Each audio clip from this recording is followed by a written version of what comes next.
in. It's like the cabal is bigger than we thought, and it's deeper and darker than we thought.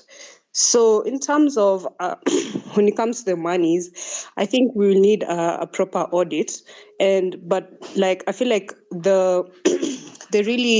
what really caught me was the fact that we're dealing with something bigger. It's not just simply IMF and the Eurobond stuff. There are people who are invested in what we have here in Kenya, especially when it comes to minerals. Like the mineral stuff is just coming out right now, and it's like shocking everyone because like who knew we had all this in our country? So I feel like the more and more Wanjigi talks, the more he exposes what we have in the country, and so it makes you feel like as a Kenyan, you've been living in a utopia, The frame was small before, and now it's getting wider and wider, and we're getting. Hi, Maj. Is Chanya talking really, or am I the one who is not? Speaking. Probably you can just not hear her. Please do log out and come back again. Chanya, kindly proceed. By the way, Chanya, what time is it there? It's pretty late, actually. It's like 2 a.m. That's why I thought, let me cue in, because South Korea, China, but kindly proceed. Yeah.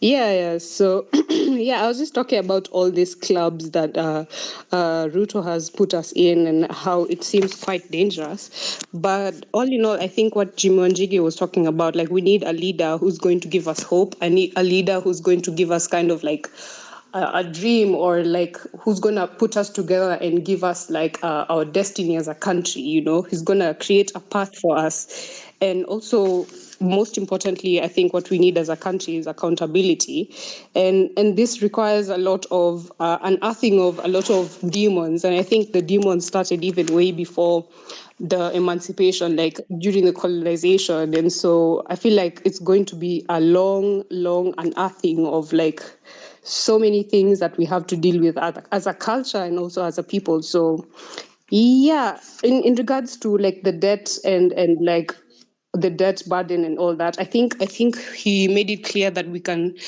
declare odious debt, because this debt didn't really come into the country and we didn't see it really do anything for us as Kenyans. And so I feel like with that, once we push for them to declare this debt odious, and together we have this one push for the government to declare this odious, I think with that, then that's how we can deal with that. Yeah, that's all I have to say.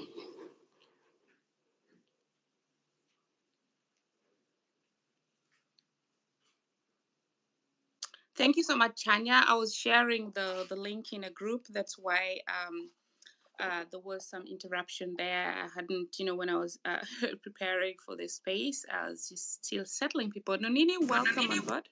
Wongdizo, please wait. Let's go to Joshua and then Hannah Ali.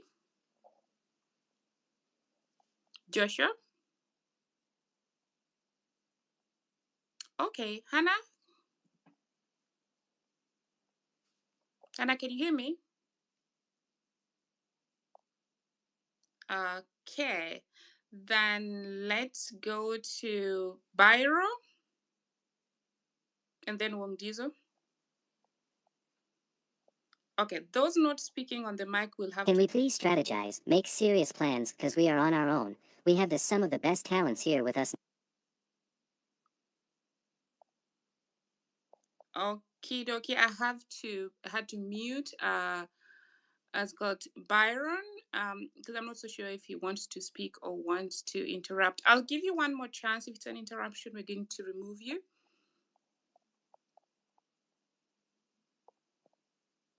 Can we please? Okay.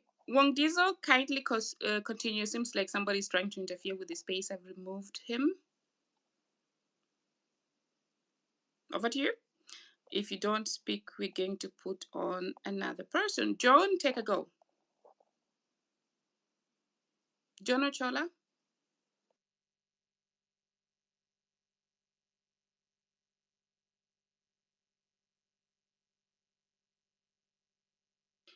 Hello, Maj, can you hear me? Yes, I can hear you now. Okay, thank you so much. Thank you so much for the chance that you're giving me to also to contribute on what is going on with what Jimmy Wanjigi said the other day. He has been talking loud, and yes, I told my friend that Jimi Wanjigi was once a very close friend of Uhuru Ruto. So whatever Jimi Wanjigi is telling us is true. I don't think if Jimi Wanjigi can come out and tell us things that are lies, I don't know. It cannot be. I believe him up to 90% what Jimi Wanjigi is saying. It is too much. If you look at what has been happening in our country, we are told, the other day we asked, can you tell us how much is our debt in this country? And then you had the president, our president said, William Ruto said that he's going to form a task force to look into our debt. But on the other hand, he has been telling us that he has been paying debt. So my question was, how can the president come out and tell us that he has been paying debt every month, or in that matter, every year, like, I don't know, it was a lot of money. I don't have the correct figure, so I cannot speculate. But and then I asked, how can you say you don't know how much is our debt, but yet you come out to tell us that you have been paying interest of that loan that we have been having? Now, let's look into what Jimi Wanjigi is saying. That the money was borrowed, but at a point, the money did not come to our economy. Or the money was borrowed, and we have not seen the impact of what the money has done in our country.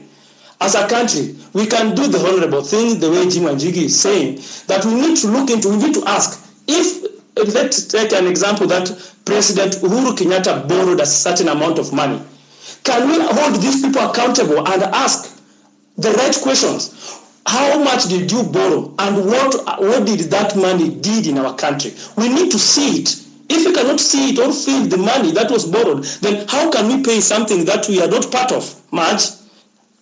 Can you hear me? Yes, I can hear you. Yes, I can hear you. Yes, how can we pay something that was borrowed and did not even reach in our country? Can we start asking these questions? Because if you have to pay, then we need to be told that we borrowed this, we borrowed 1 trillion, and we did this project and that project and this one. But if you are not seeing what the money did, then how can we pay something which is in people's pockets? For real. That money, if the money was given, for example, with China or World Bank or IMF, then it means that money is somewhere. Where is this money? We have an intelligence service in this country that knows everything where the money is. And when the right time comes, I propose that we must get our money back. The money that has been stolen, people have been looting, even and these are facts. I don't want to speculate because this platform told me earlier that we have to prove. But I can tell you much that the money came in the country. At a point, there was some last year. There's something that came out that Eurobond. There's a certain amount of Eurobond that did not arrive in our country, did not hit our banks. So how are we going to pay? Now the president is saying that we need to pay more taxes so that we can pay the debt. How can we pay something that did not arrive in this country? We, the citizen of the country, did not participate in that borrowing. So they need to tell us what is it that they did with our money. Or else, because I want to say this, in future, let's say in 2027, when we have a new president in place, the first thing we want the president to do is to recover things that these people have been looting. Because the NIS knows where the money has been going. There is no way that Kenyans are suffering, yet few people are in this country. They are ready to loot everything. They borrow. And even our banks in this country have been colluding with these people because that's one of the points Jimi Wanjigi told us. So when the right time comes, we are going to hold these banks responsible. That how are you borrowing to the government with a high interest rate? So which means we basically paying these banks. That's the reason why even when he said that a certain CEO of a certain bank is earning over 200 million in a year, it is true.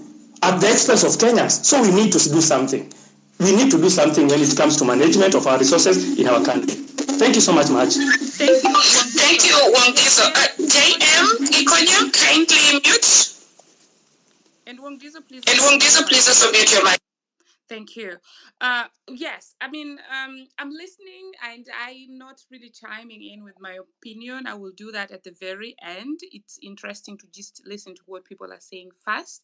Jelani, take a go. I thought I was next, Marge. Jelani texted me that she's working and she's okay. At the all right. Maybe go after her, Hannah. Yeah. Thank you so much, Marge. So sorry, Hannah. I'm so sorry, Hannah. No worries, sweetheart. Thank you so much for this space, Marge and Diaspora Hub. So here are my opening remarks. We need to have a conversation, about exactly the amount that has been stolen. What is the amount that is actually classified as odious?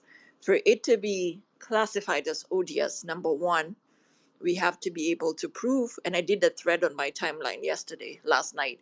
We have to be able to prove that this money was taken without our consent. It was not used for our benefit.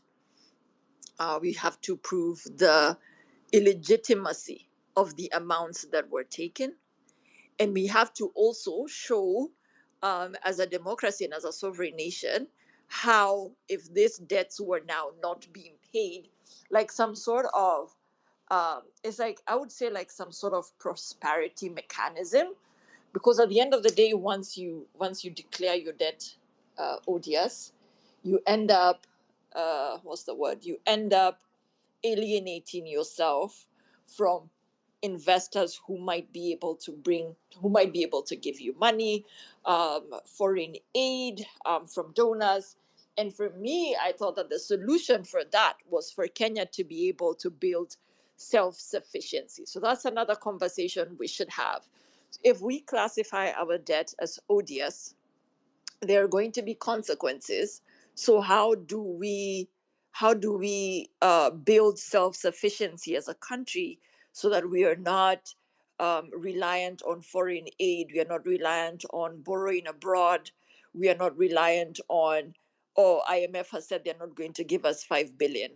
The reason the ruling class is so afraid of losing, of the taps being closed, the foreign aid taps and the foreign debt taps being closed, is because this money largely comes to enrich the political class. I can tell you, when I think it was Malawi in 2020, a couple weeks after the president, they got a new president. It must have been 2020 or 2021. I don't remember. It must have been 2020. A couple weeks after they got a new president, they were already shopping for $2 billion in debt. And they were shopping for that money in Nairobi. I do remember at that point they were trying to reach out to local banks and local finance people to try and help them raise this money. There's literally a couple weeks. I don't even think it had been 2 or 3 months since the new president had been sworn in. They were already looking for $2 billion. And Malawi is an extremely poor country. So the people that lend this money, the creditors, the banks, um, organizations like IMF, World Bank, they do have a level of collusion with the regime, the president, the CBK, the local banks, to keep handing these bad loans, because they know, Kenya for a long time was classified as a country that would never revolt against the regime. So they know once they give you, 10 trillion, we're just going to pay it. We've been paying, debts that have nothing to do with us, debts that uh, Moi incurred, debts that we really had no business paying.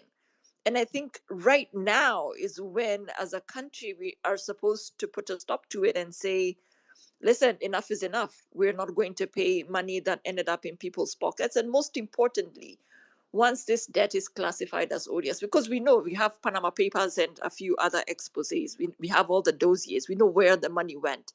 We know so and so has an account in these places. Can we have some sort of roadmap to bring back this money? How can we repatriate these funds into our country? So I guess these are the conversations that I would like to have. I really liked the expose yesterday because it broke down all these aspects. I did not like that it did not appear as though Yvonne had done her reading very well, and she asked questions that she could have frankly she should have had answers to, like the question about the collusion. So I feel like there's also a role that mainstream media is needs to play, where people need to do their research before they call others for an interview. They need to be the ones that even this odious debt by now, because Wanjigi has been speaking about it for two years, We shouldn't be relying on Wanjigi's information. The media should have by now broken this down to us. They should be the ones leading the conversation on what went wrong with this money and where it ended up. So that's my opening remarks. I will stay on listening, and maybe a little bit later when I settle down at work, I might come back. But those are my opening remarks, Asante Nisana Maj and Diaspora. Thanks, Jelani. Just a quick two questions to you before Hannah comes on board, because you talk about the consequences that we might face as a country if we fail to, to pay back the debt that were actually also not, in line with our constitution.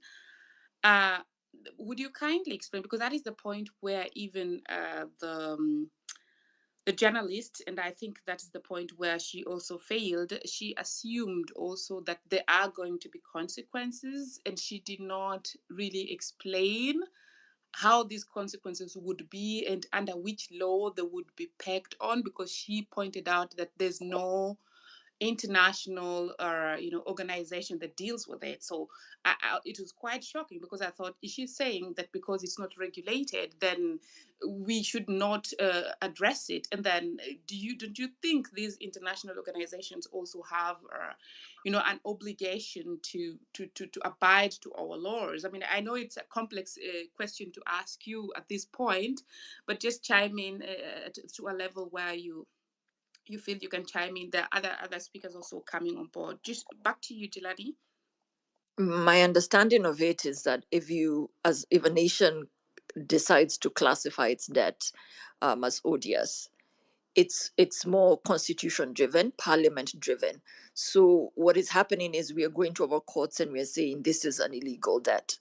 What that does is that it puts the creditors at very high risk, because we are basically saying to them, you gave us this money, we don't know who you were giving it to, you didn't give it to us, we're not paying it back. So the likely effect from that is that those creditors will not give us more money. That's why it's a self-sanction.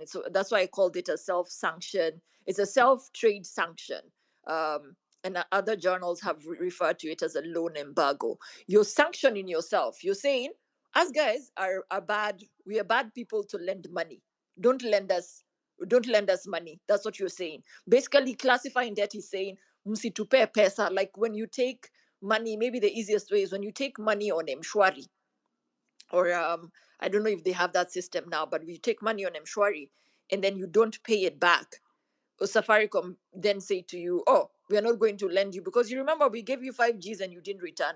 So that's what that is. And the consequence would be that the creditors will no longer be confident to give you money because they're afraid that they'll give you money and then the next regime will also classify it as odious. So it forces them, it removes the incentive for them to just keep handing you money when you don't have when you're likely to not pay it back. So it's a removal of incentive, but it usually doesn't last long, because at the end of the day, people like IMF, World Bank, they still want to be aligned with Kenya. Kenya is an amazing democracy.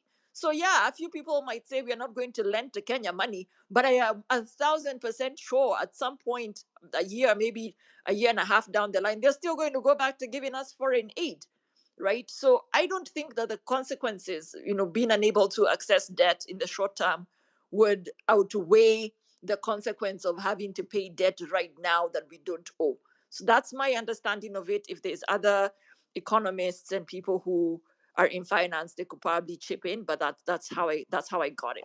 Those are the consequences. Yeah. Yeah. Thank you so much, Jelani, for the clarification. We head to Hannah. Hannah, as you begin, could you kindly just add on one question?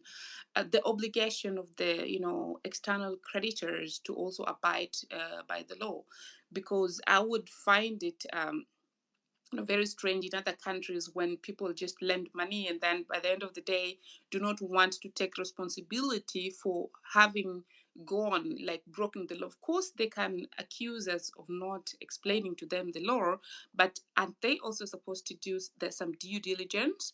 Over to you, Hannah. Thank you very much.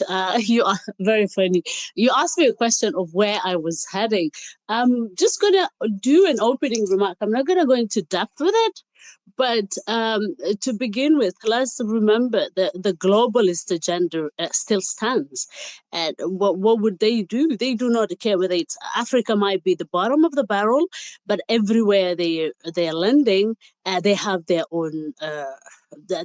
They have their own agenda, and they have people that are more close to them that who would see the globalist agenda being pushed. Now in Africa, if I look at it, most of the African leaders are saying that we don't have a choice. We have to take this money, we have to take these loans, and in unfavorable conditions put to Africa.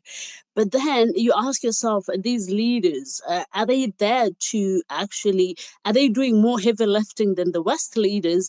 And when it comes into pushing the globalist agenda, which I would say, yes, they tick that box. And then you have the second tier of this issue is, are we just realizing that about this globalist agenda? No, we are not. But then what Kenyans and Africans are realizing is the leaders have decided we cannot fight this big bull who's the globalist agenda. And if we don't dance to the tunes, we're not going to be able to sit on our thrones. And at the same time, why can I not pocket a little bit for myself? Why don't I? This thing is already going to be stolen one way or the other. So you have leaders at different levels. Some would just take a little bit, some will take a lot, some will go to the extent of what we are seeing now in Kenya, and in the terms of what Jimmy is saying. Are these lenders blinded to that? No, they're not. But then they would look at Kenya as in Kenya is good to pay our loans. Kenya has been a fantastic partner. They've been working with us. They've been pushing the globalist agenda. But here's the caveat. I will look away if there is a leader who wants to cheat his own people. So I am cheating. I'm getting my whatever I'm getting. But if the actual leader there wants to take more for himself, it's up to them and their laws to deal with it. So this mambo ya kuiba is on two tails, but with the lenders and the globalist agenda, they would look away and say, if you decide what we're giving you, and yes, we are robbing you blindly, but the letter that we're giving to you, if you decide to tighten up your laws and use it as it's meant to be, good for you. But if somebody comes in who's your leader and decides to steal the letter that we've given you, it's up to you to utilize your own laws, because we don't make your laws, but we make our own laws to push our agenda. So you're left to fetch for yourself.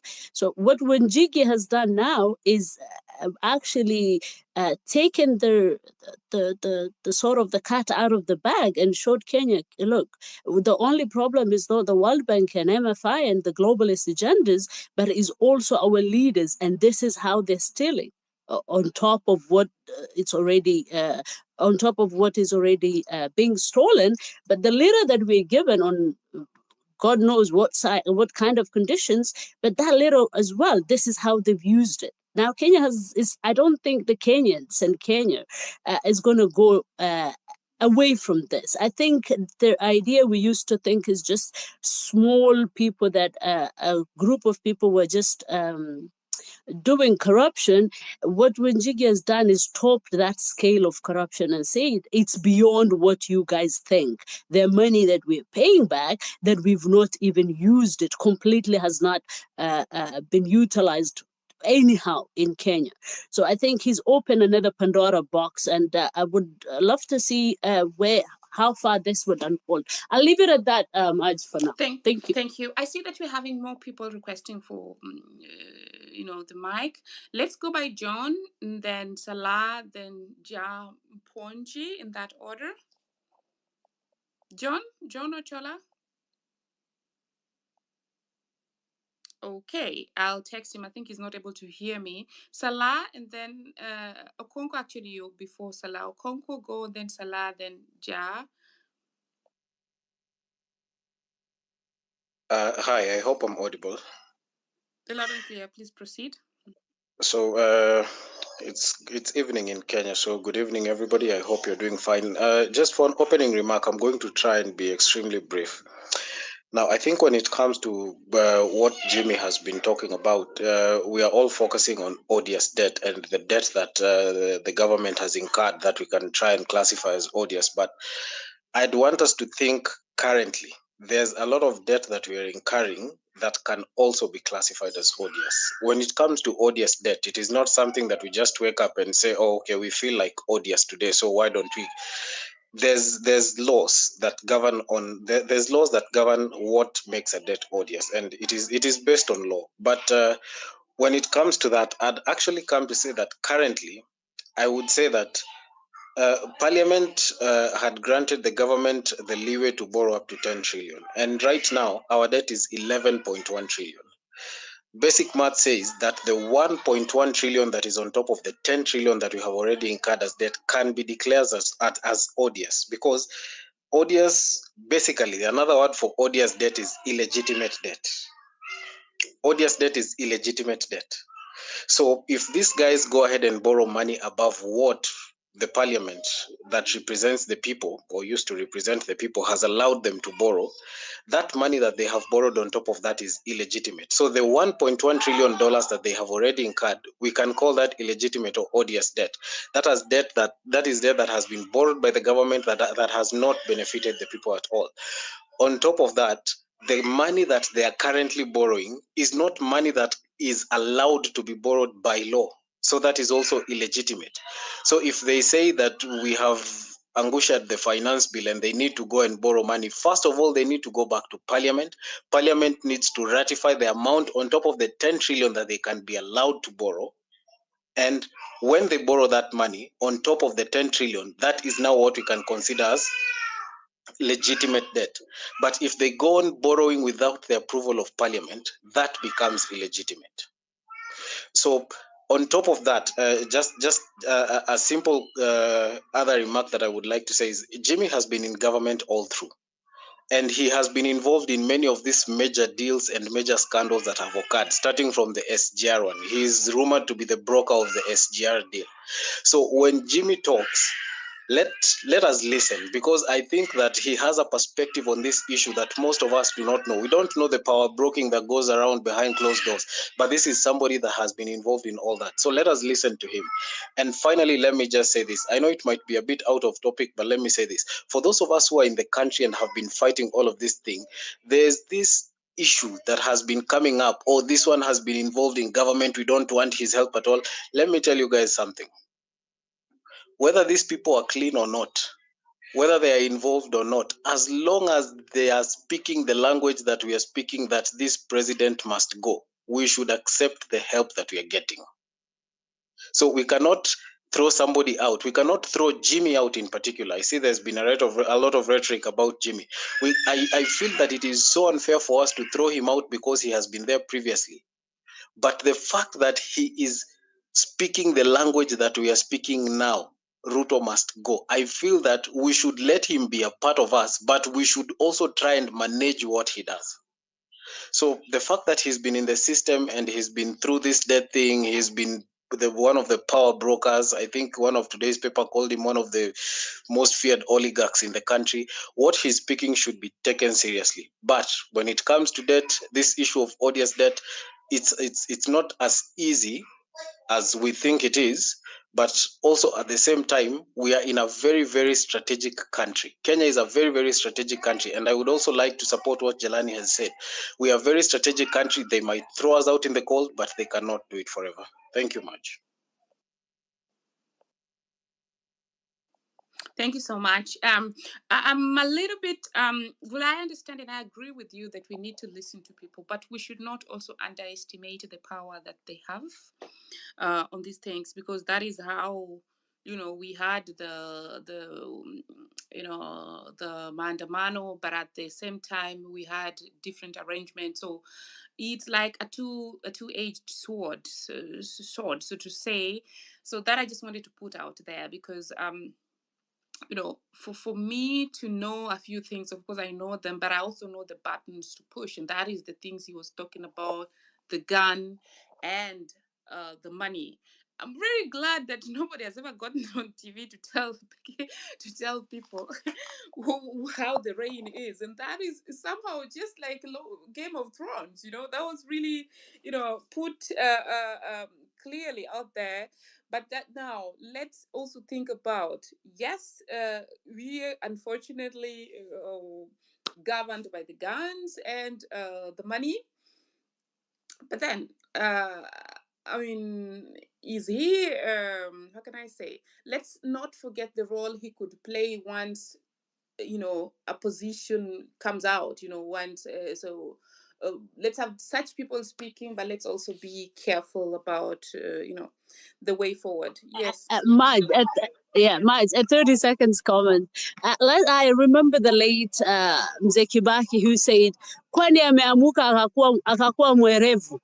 Did this person just woke up and became smarter than he was? That comment resonates with me from the comment that your last speaker just gave. Thank you. Welcome. John, take a go. We called you on, but you were not. Yeah. Yes, go on. Yes. Hello. Can you hear Yes. me now? Yes. Thank you. So, mine will be brief also. So, a few years ago, let me just give you a background story. A few years ago, I picked a book, just The Confessions of an Economic Hitman by John Perkins. Great book. Kenya is mentioned, but not once did I ever think my country will be IMF and John, we cannot hear you. But John, once say you something. take economics is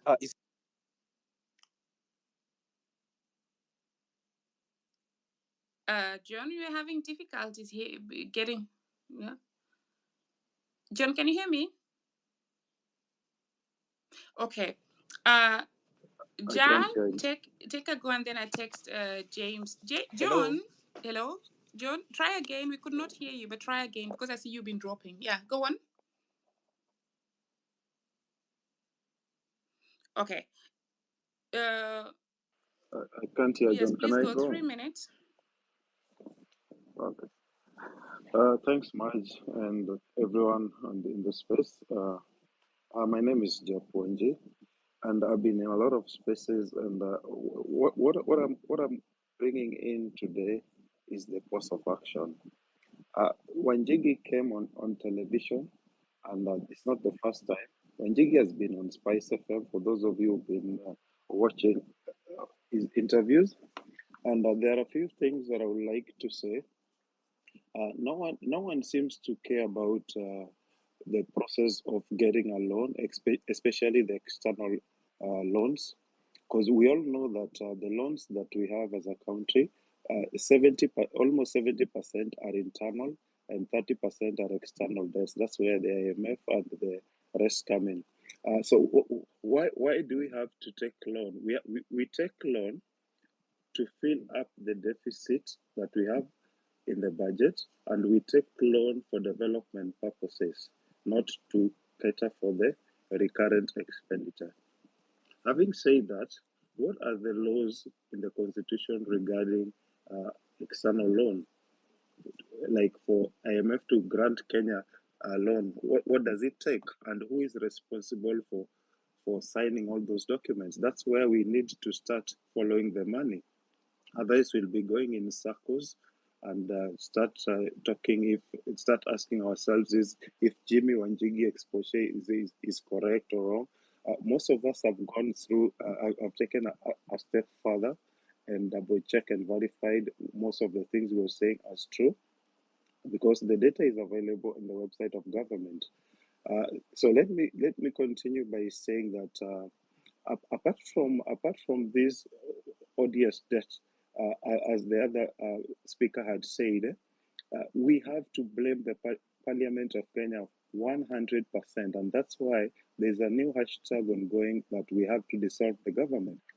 They are responsible for approving unconstitutional debts. As we speak, we are working with the Uhuru Finance Bill. The last finance bill was rejected, as this one. Most of these finance bills are getting rejected because lack of participation of the public. There's lack of public participation, and these things are very serious. They are taken to constitutional courts, and they are won. And that's what Jimmy Wanjigi said as the next action plan. If we package all this, and someone has to take blame. Someone is responsible for this, because there is no way the parliament can go against the constitution of Kenya, approved all these loans against the constitution. Having said that, what Jimmy also said resonates well with the former PS Njuguna Ndogo, the former PS for finance. What he said was that we have a lot. Okay, we've been talking about the loan exposure from Jimmy Wanjigi. That is the dubious debts of the loans. But let's also talk about the revenue that we're getting from the tax.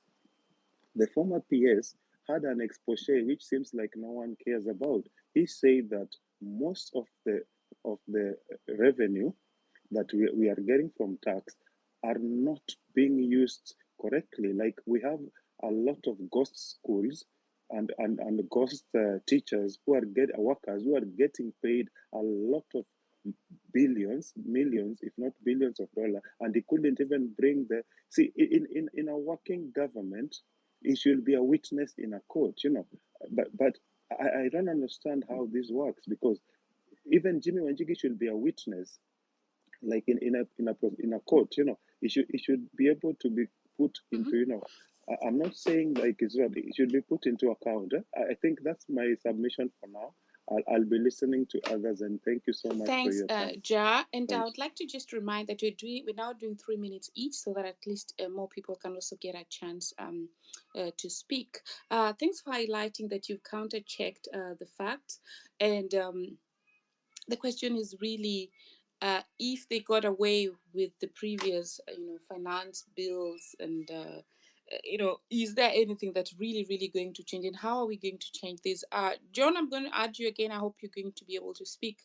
And about dissolving the parliament, these are their power instruments. They're the one to come in and say UDA has these numbers, ODM has these numbers, we use them. So those are actually the weapons there. So, but let's keep the conversation going and see how we are going to do that. How, if they could allow us to, because they don't allow us, but if they're going to allow it, because actually when the Ruto must go thing was going on, I jokingly said, what about if Ruto just decides to sacrifice the MPs and make even the recalling MPs more easier, but he seemed to have chosen another way of working with Raila and that. So I'm looking forward to hearing how this is going to play out. Salah, go as I bring John up. Okay, thank you, Marge. Thank you, everybody who's in space. Good evening, all. And basically, what I wanted to say is, what we need is a responsible government. There are institutions that are supposed to deal with these borrowings, and why are we borrowing? Why is the country borrowing, and how to deal with it, and for what purposes? There are those institutions which are supposed to be responsible for the kind of borrowing going through the parliament. There is the Auditor General. There are other government institutions which are supposed. We don't have to rely on Wanjigi and those people who are dealing with the government to get, some exposure from the government. What we are lacking is a responsible government, and we understand that, and that's why there was this problem of Ruto must go, and which may not even is still on there. The only issue maybe I can bring it on board is that now that Raila Odinga and ODM have joined the government, what we are looking for is how are they going to reform this government, to do the work of government.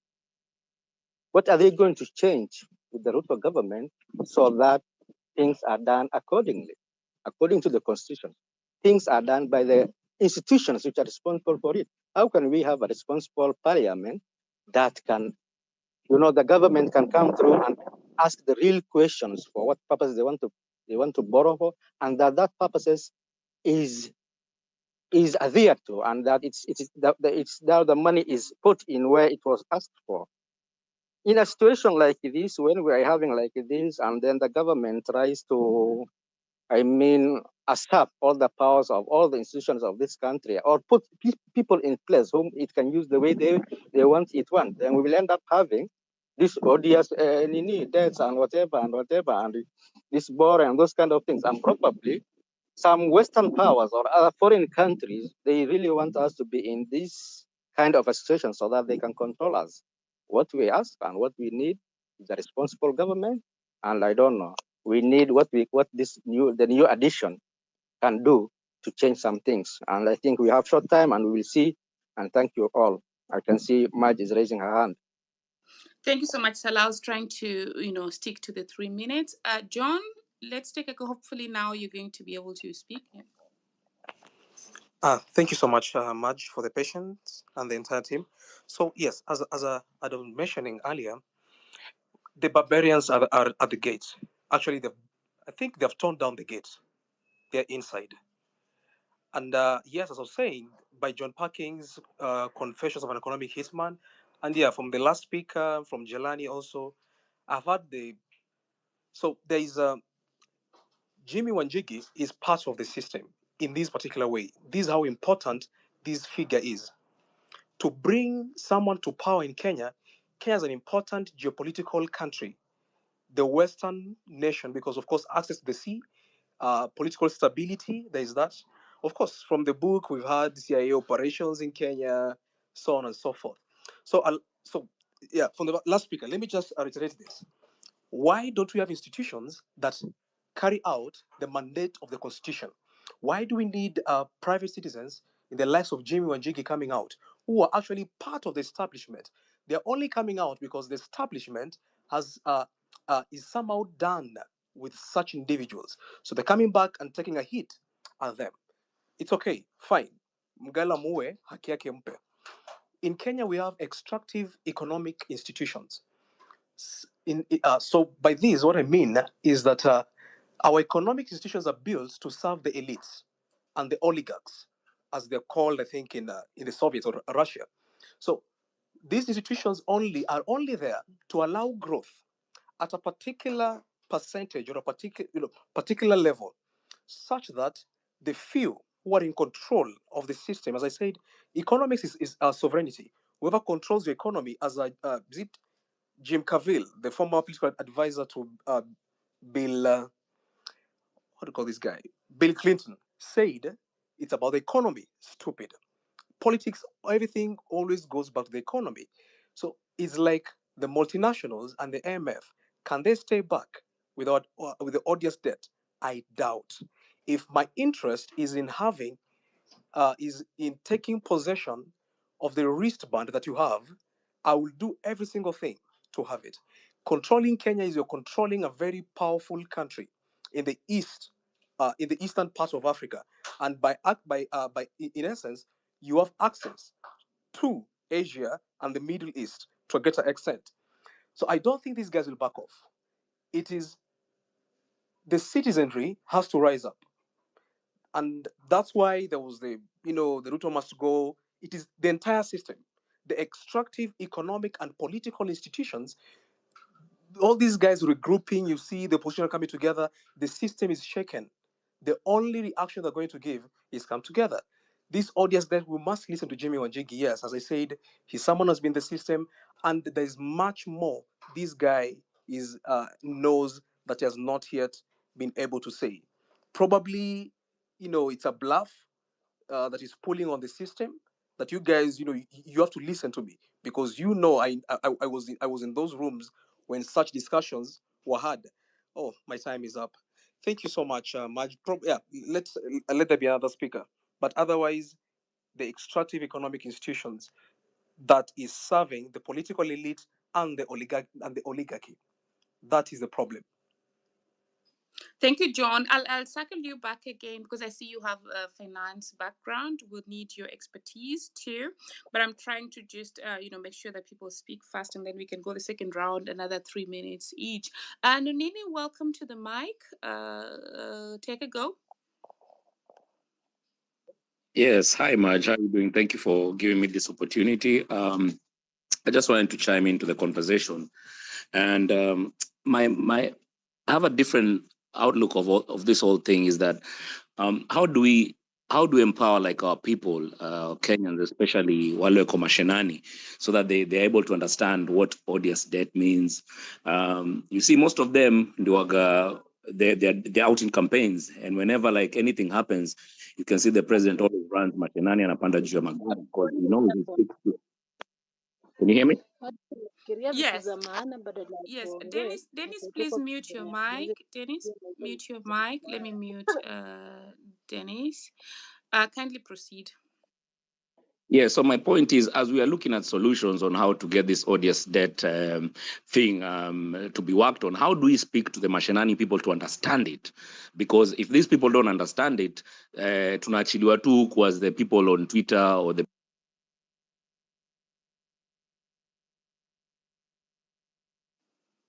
I think we lost him. Can you hear him? Jelani, can you hear him? I can't hear him personally. Yeah, he's disappeared. He was saying a very important thing about grassroots. Nonini, say that again. We cannot hear you. Can you hear me now? Yes, we can. Yeah. Okay. Yeah. So my point was, I hope you can hear me now. Mnanisikia fiti? Tunakusikia. Yeah. Yeah, how do we get this information or this civic education to our mashinani? You understand? We come to all these spaces and we speak, which is brilliant. But you realize this is not getting to watu wa huko in the grassroots people. And that's why President Sayota anakimbiaga huko mashinani anapanda juu ya gari because anajua naongelesha hao watu. Hao watu wengi wao, this information is not getting to them.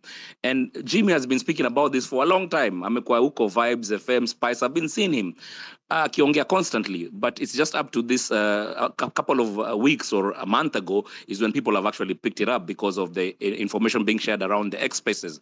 But how does this information trickle down to watu wa mashinani? And this is a strategy that is being used by government to control the people. People are not empowered. And it's strategic, and they don't want people to be empowered. That's why people don't have jobs in Kenya. Watu wengi hawana majob, and they're not going to create these jobs. And that's why there are many slums. People are not trying to get rid of the slums. As long as Kenyans.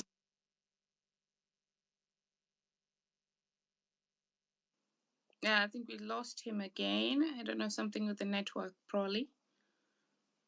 Can you hear me, Marge? Yes, we can hear you now. We lost you for some seconds there, but now we can hear you. Kindly proceed.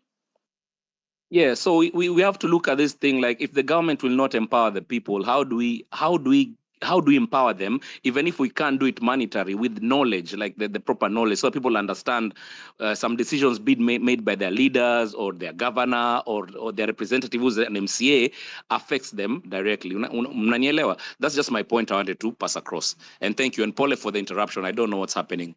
No, not a problem. That's a very good point you put across, because I remember during the campaigns we had to go, we formed some WhatsApp groups in the village. Now, but I think Jelani is doing some civic education. I don't know to what extent that is going to reach the grassroots level, but that's really a point not to be neglected, because anytime actually I wanted to have a laugh is that when I had then political opinion, then I would then share it with my late mom, and her opinion of it would be completely different. And you have to remember she has serious influence in the village, in the town, in the women group. So what I know is A, and might be at that point right, but she knows the B, which is right in other aspects, but her point is going to be spread more to the people who are even going to vote than my point from where I am. So really, that's a very good point there. So probably later, Nonini is going, Jelani is going to chime in and let us know how the civic education is going to really to be spread. I could respond to that now. Yes, please. So one of the things that we found when we were doing our analysis of the conversations that we were having on social media is A lot of people think they know what the law says, but they have no idea. Another thing we found is that Kenyans hate to read. So even when people were trying to break down the finance bill and putting out tweets and threads and stuff, people were still not reading that information.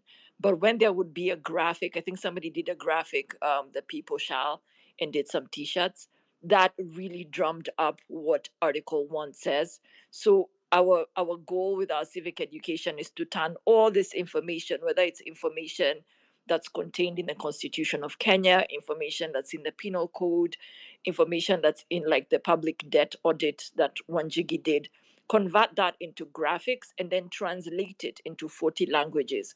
What that will mean is that someone in Ushago, a boda boda guy at the heart of Mokoroini, can have his Kikuyu booklet that tells him what the law says, that even breaks down a concept as complicated as odious debt. Like anaweza elewa, oh, by the way, hawa watu walienda wakachukua loans wakakula. You know, being able to bring it down to actual images, take out all the legal jargon, and allow people down at word level to understand what we are talking about. Because up at Twitter, we are intellectuals, or we all have many degrees, we speak big English.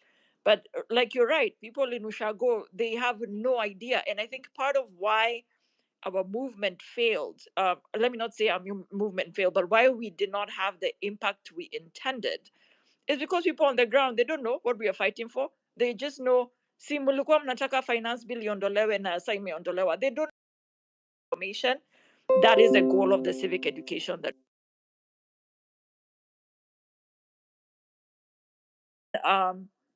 we've seen Kimanzi as well. He had 2 or 3 videos that he was getting translated into some languages. My work is not enough. I think everybody needs to step up. If we can go to the churches, we can go to the marketplace. Kwa ule mama mboga na kuzia carrots, just like talk to them, explain to them in Sheng or whatever language they understand. Each and every one of us has to do a level of civic education in our spheres of influence, so that we are all saying Ruto must go. Everybody knows why we're saying it, and we also, by doing that, we get rid of this Mtuwetu narrative, because there's people still in Central who think that because Rigathi is deputy president, we are benefiting.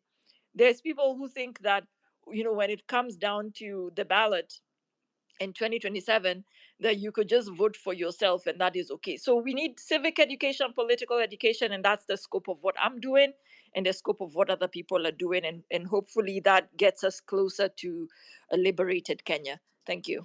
Thank you so much, Julani. And so the point about grassroots education is really important.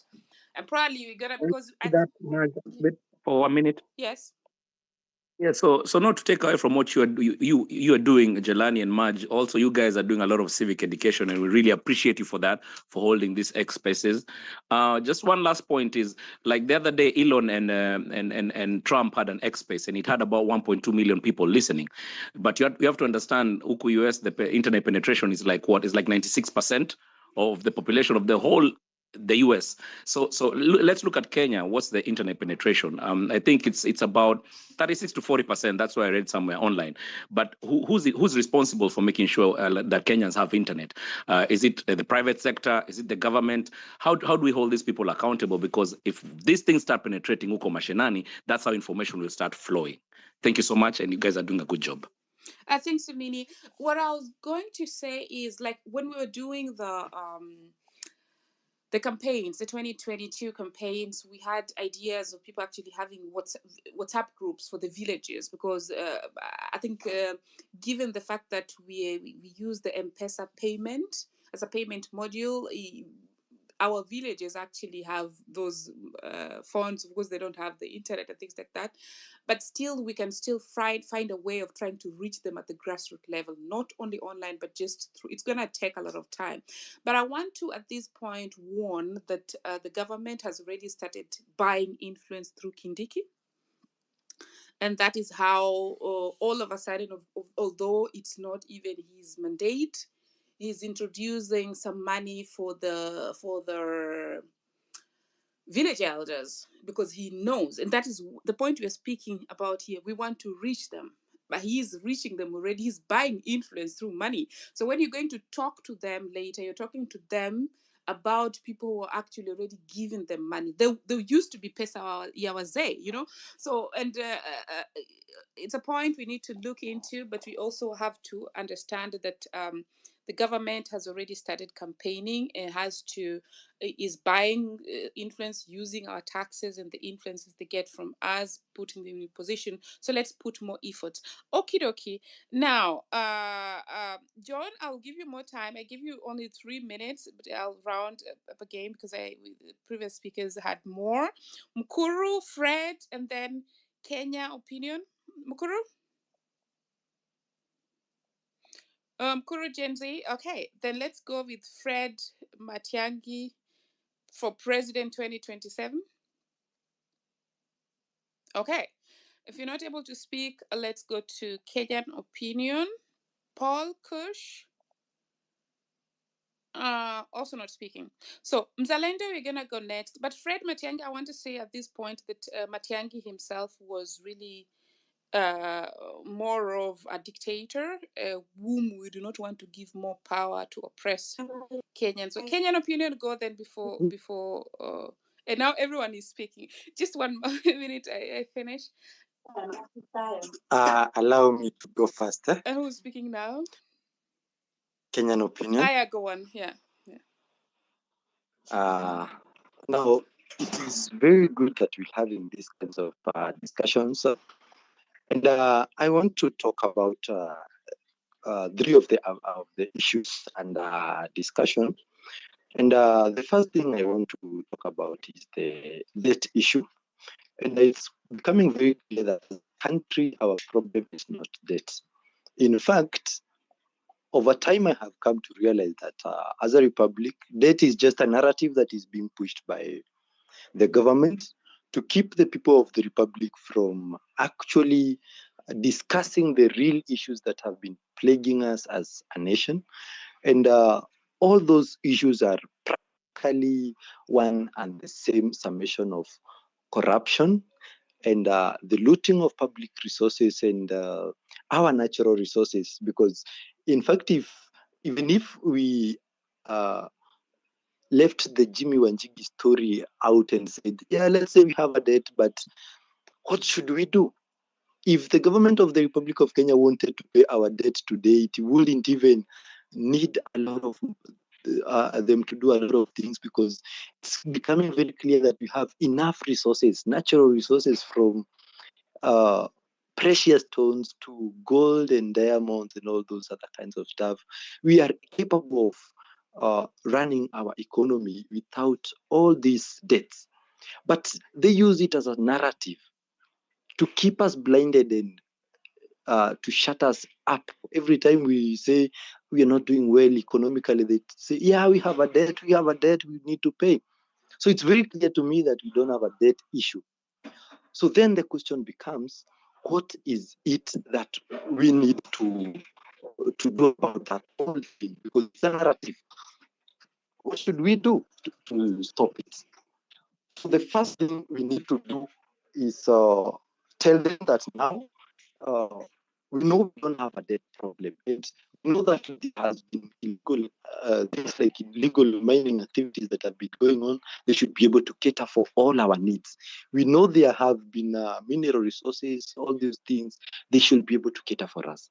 So stop pushing that narrative to us. Yes, we know all those things. The debts are odious. We don't even owe anybody a thing. And even if we did, it is not substantial, because if debt is a problem, then why are they still taking more debts? Even this very year, we have taken more debts. And even the president promised that because we have failed the finance bill, he's going to take 1 trillion. Yeah. So if debt is a problem, then why are they talking about taking more debts? Will you pile a problem over another? That is the first, my first take.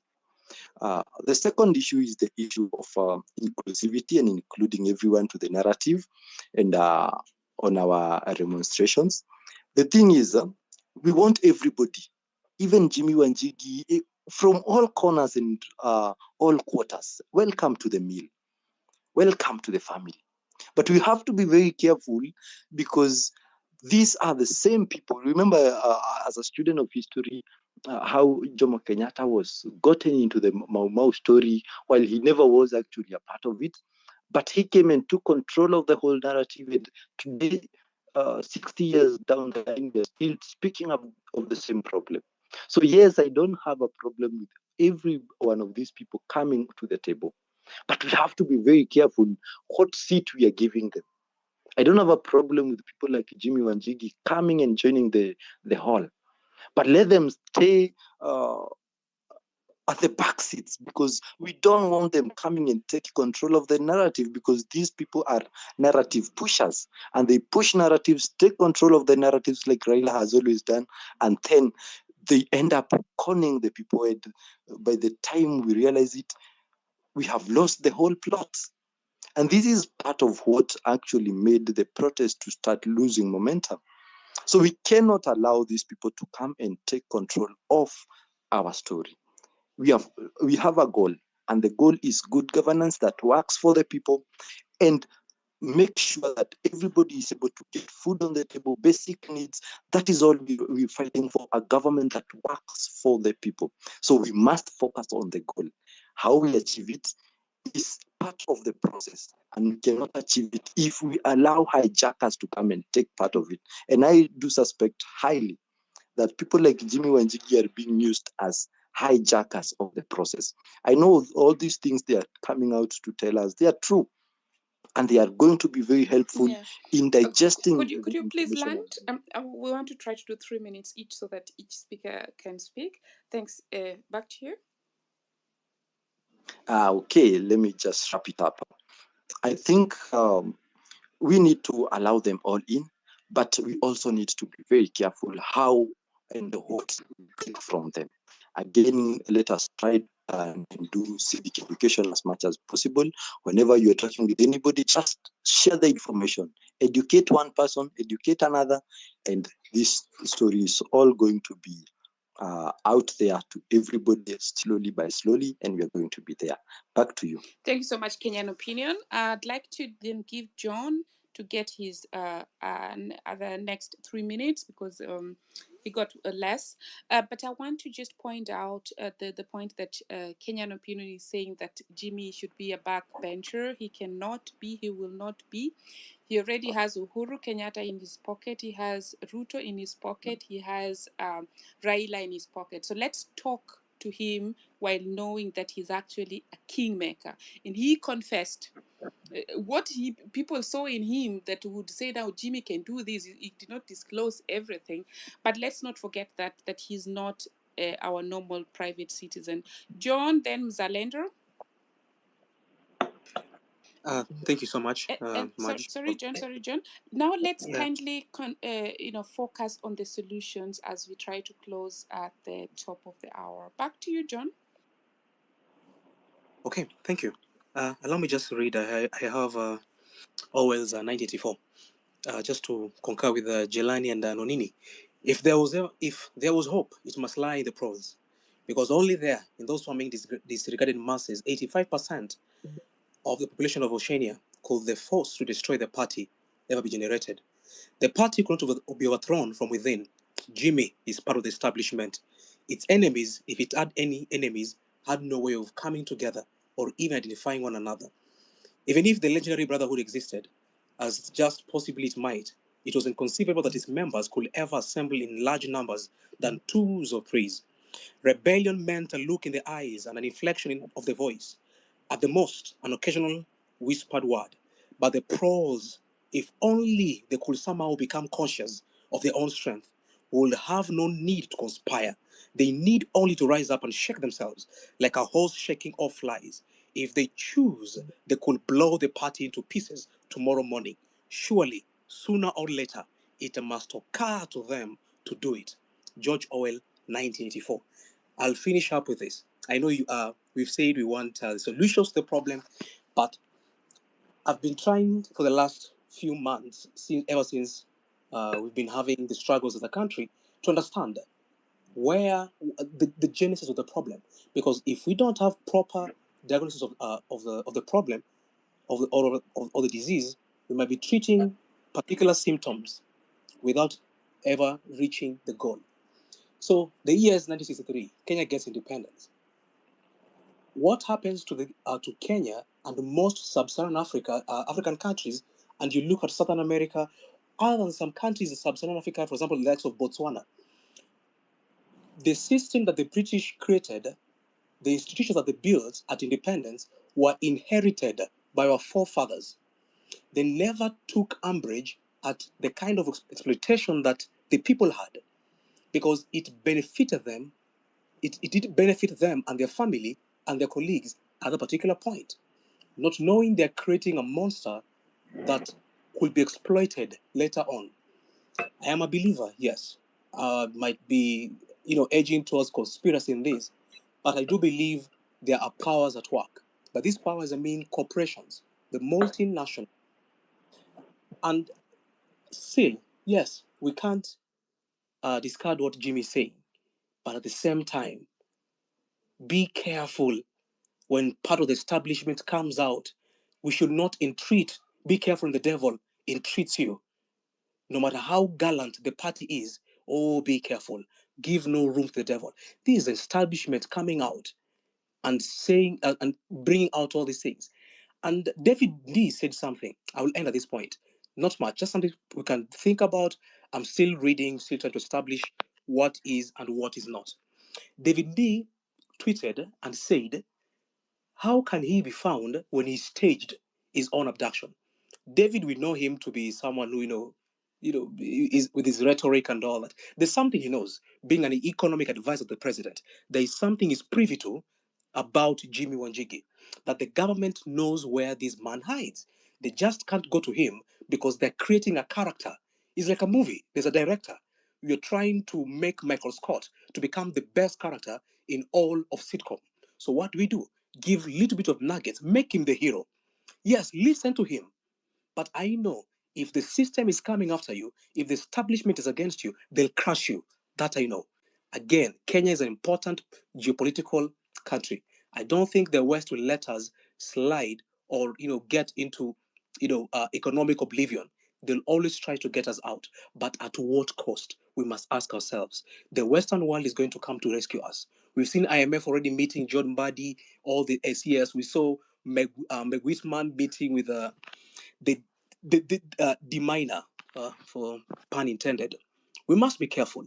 We must be really, really careful. We are treading on murky waters, but we cannot stop.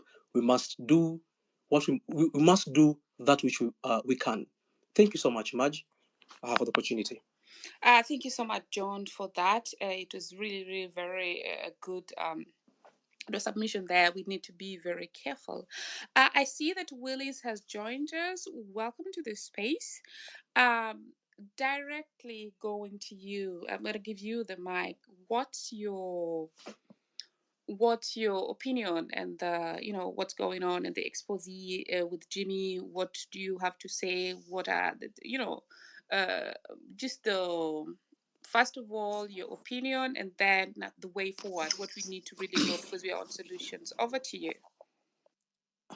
Thank you very much.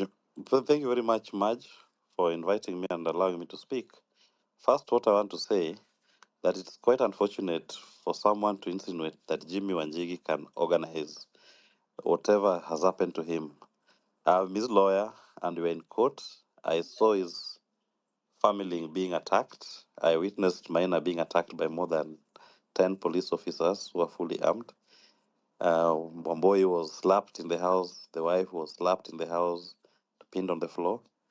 I mean, if somebody will insinuate that all those acts of attacks, I spent 2 days in that home. My car was robbed. My wallet that had my debit cards, my money, US dollars 3,000, 5,000 Kenya shillings in the car armrest, my LSK card, they were taken by the police. I mean, we should not try to allow diversionary tactics when an injustice is being meted out on an individual. You don't have to like Jimmy Wanjigi, but at least give him his due respect and his fundamental rights.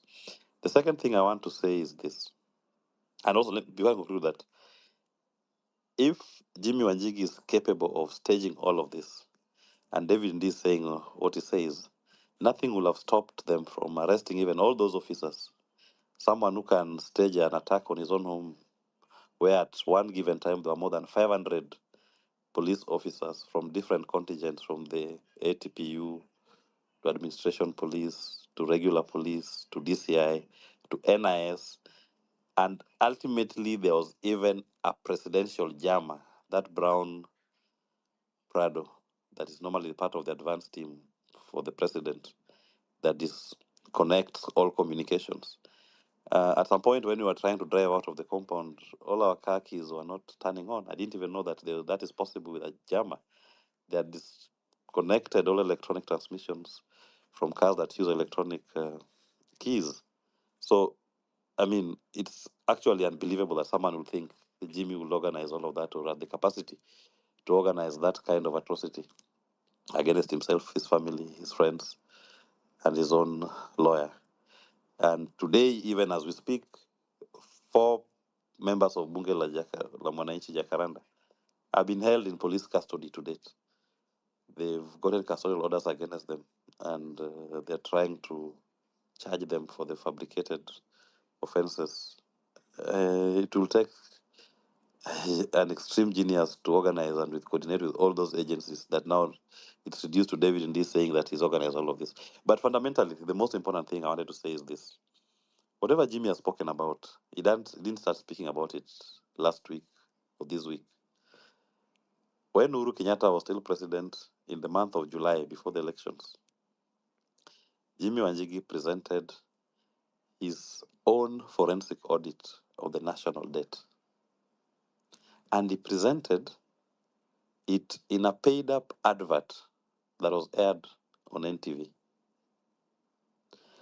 detailing what, in his view, were debts which were taken in a manner that did not comply with the laws of Kenya. At the time, people dismissed whatever he was saying. Some say that maybe it's just a disgruntled candidate who has been blocked from participating in the election. But he was saying this is the problem we are going to face. At that time, he was saying you are spending 60% of your revenue to debt finance. Now we are almost at 80% of your tax revenue going to debt finance. And he was saying this is going to be a problem way in the future. And from that July, before the election of 2022, to date,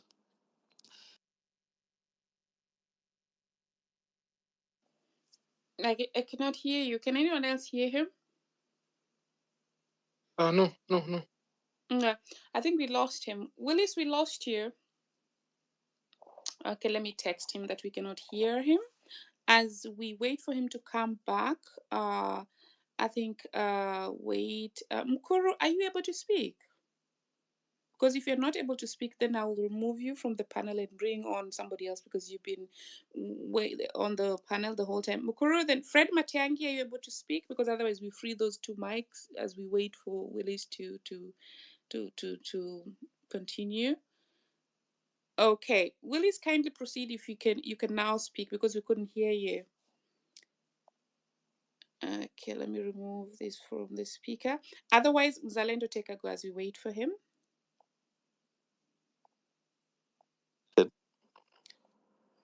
Okay. he's done his math. Thank you so much, Hold on. Maj. Am I Yeah, audible? hold on, Mzalendo.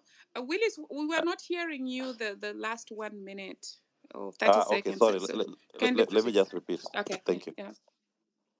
So what Jimmy has done, he's gone back to our debt books and he's looked at Section 15 of the PFM Act. You only take debt for project finance if you're doing a development project. The only time the law allows you to borrow a debt for recurrent expenditure is only a pegged percentage of not more than 5% of the previous year's audited accounts, which, if you look at the math, it can only be around 100 billion Kenya shillings. Now, Jimmy has looked at our debt in the last. I hope you can hear me. Yes, we can Okay, hear I you. can continue. Yeah. If you look at our debt portfolio in the last 13 years, Jimmy has said, look at all the debts that were taken. What project did they finance? And where did Parliament approve for that debt to be taken? And that is what Jimmy says is what is called odious debt. That where you find a debt, and for example, is picked on domestic debt. If you pick on domestic debt, these banks borrowing, lending money to government, which project are they financing with these bills and bonds? Where is the parliamentary approval for that particular borrowing to be taken? And he says it's not there.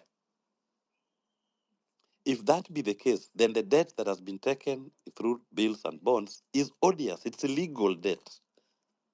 And why are they doing it? I mean, those are questions that people can deal with without trying to distract Kenyans to start discussing the character of Jimmy Wanjigi, the messenger. He simply posed the issue. Let whoever has alternative facts bring them forward and say, we've taken this much domestic debt. This is where Parliament anchored or approved that debt to be taken.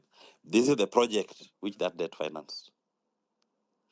If that does not exist, then all of us will agree that the bulk of our domestic debt, in fact, all of it in the last 5 years or so, even more, has been odious. It has been illegally taken. And you ask, why are they taking it illegally? And if you agree, if you notice, debt is taxed in advance. Because the debt you took this year will be paid with the tax collection of next year, the year after. So why are they taking debt without following the laid down procedures? Is it convenience? Is it peradventure? Is it that somebody wants to steal the tax in advance by taking this debt in the manner that does not comply with our constitution?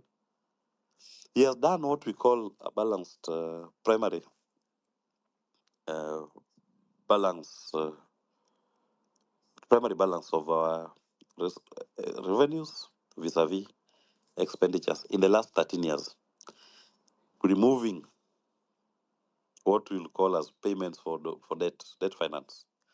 And he says, if you take all the revenue that the Kenyan people collected and declared by KRA and posted in the Kenya Gazette by the Treasury, we collected in that period 13.3 trillion on revenue. Then he has looked at all the expenditures minus debt.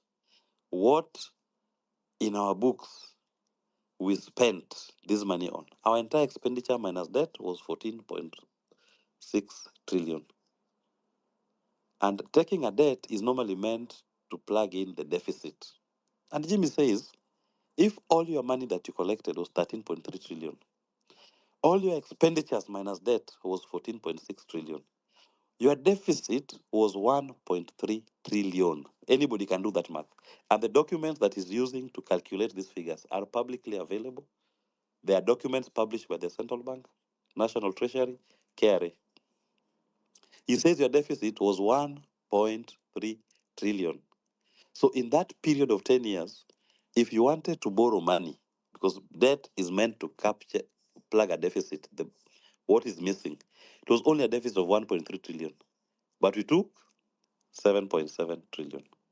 Now, I believe that is something any Kenyan can do the math and ask the question, why did we borrow 7.7 trillion when the deficit was only 1.3 trillion? We can do that without necessarily focusing on the personality of Jimmy Wanjigi and trying to attack him. Anybody who wants to start discussing the personality to distract you and to throw mud at Jimmy Wanjigi, do not fly. That is not our problem.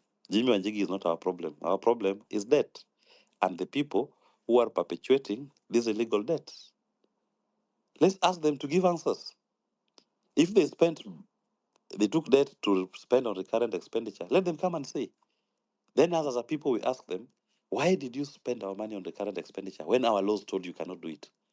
What informed that decision?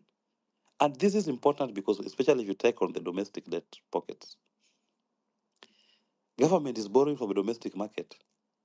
At some point, it was even 18%. It has been oscillating between 15 to 18%. When government is borrowing from the domestic market at 18 to 16, 15 to 18%, it crowds out you and I, the private sector, from accessing capital. And yet it is our own taxpayers' money that will be used to pay that interest. And it is our deposit in the banks that is lent to our government. So why was government going through this? And even to make it, even some of our money that is collected through government agencies, that is banked in the same banks, they use it to lend it to the same government. So you find money in government accounts held in the banks is lent to government at exorbitant interest rates, and then they come back to the taxpayer to collect more taxes to pay that interest rate on the money which belonged to government in government accounts that was lent to the same government. I mean, these are questions that can be asked without trying to distract people from the messenger who is opening the eyes of the people of Kenya. Thank you very much, Maj. Yes, Yes, sorry. let me chime in. Let me give you a question there. I mean, Jimmy Wanjigi just also on national TV said that he was approached by both Ruto and Uhuru for help. And by that, he, acknowledged, or he let us know, the strengths that those both two presidents saw in him. And he's also friends with Raila, So my statement previously, before probably you joined, is that we need not forget that he has some instruments of power. And I like the way he actually openly said, because this is something most Kenyans do not want to hear, with being governed by the gun and by the money. So as such, even though he's your client, which I really respect, I just want to say that we cannot look away from the fact that he is indeed influential. But we do not want to, because where you're right is where the point that somebody cited what D was sharing. So that I want to also say that this is a league that they play. These are friends out there. So if they say things, they know the things why they're saying it. So in those statements, they can know, the genesis and everything. So those we don't want to, to malign people also in this space. So at that point, I agree with you. The point where we are not probably in the same line is where I see Jimmy as somebody who's very influential. I see him as somebody who has Uhuru in his pocket, Ruto in his pocket, and Raila in his pocket. That's my subjective opinion. Is that good or bad? Can be good, can be bad. But as we proceed now, what are the solutions? Can I respond to that just Yes, for please. 2 minutes? Yes, please. Yeah. I mean, Jimmy has never shied away or failed to publicly disclose his associations with Uhuru, with Ruto, with Raila. And he's given several public interviews on that relationship. But the fact that you have, at one point or another, been associated with someone or you've been allies does not mean that now you carry their burdens, that you are forever indebted to them, or every ill they do, you must cheerlead. What makes a relationship or a country great is when, even within the friendship or the association, people can disagree on ideas. And if you believe that what they are doing is wrong, is not for the public, is not in the interest of the nation, or does not believe in what they are doing in terms of principles, you walk away. So Jimmy Wanjigi principally disagreed with Uhuru Kenyatta on the SGR project, not as a tenderpreneur trying to ask for the project for himself, but on the cost. He said SGR should be a PPP, no government money, private sector bring the money and put up the line, upgrade the existing line to be a standard gauge railway. Uhuru's people seem to believe that they should be spending government money to put up a railway from Mombasa to Nairobi at 350 billion Kenya shillings. The plan that Jimmy had prepared was an SGR from Mombasa to Malaba at the cost of 55 billion Kenya shillings. Yet these guys want to, and that is not government money, private sector money. All government was doing was allowing access to the land. But the private sector was putting their money to build that SGR.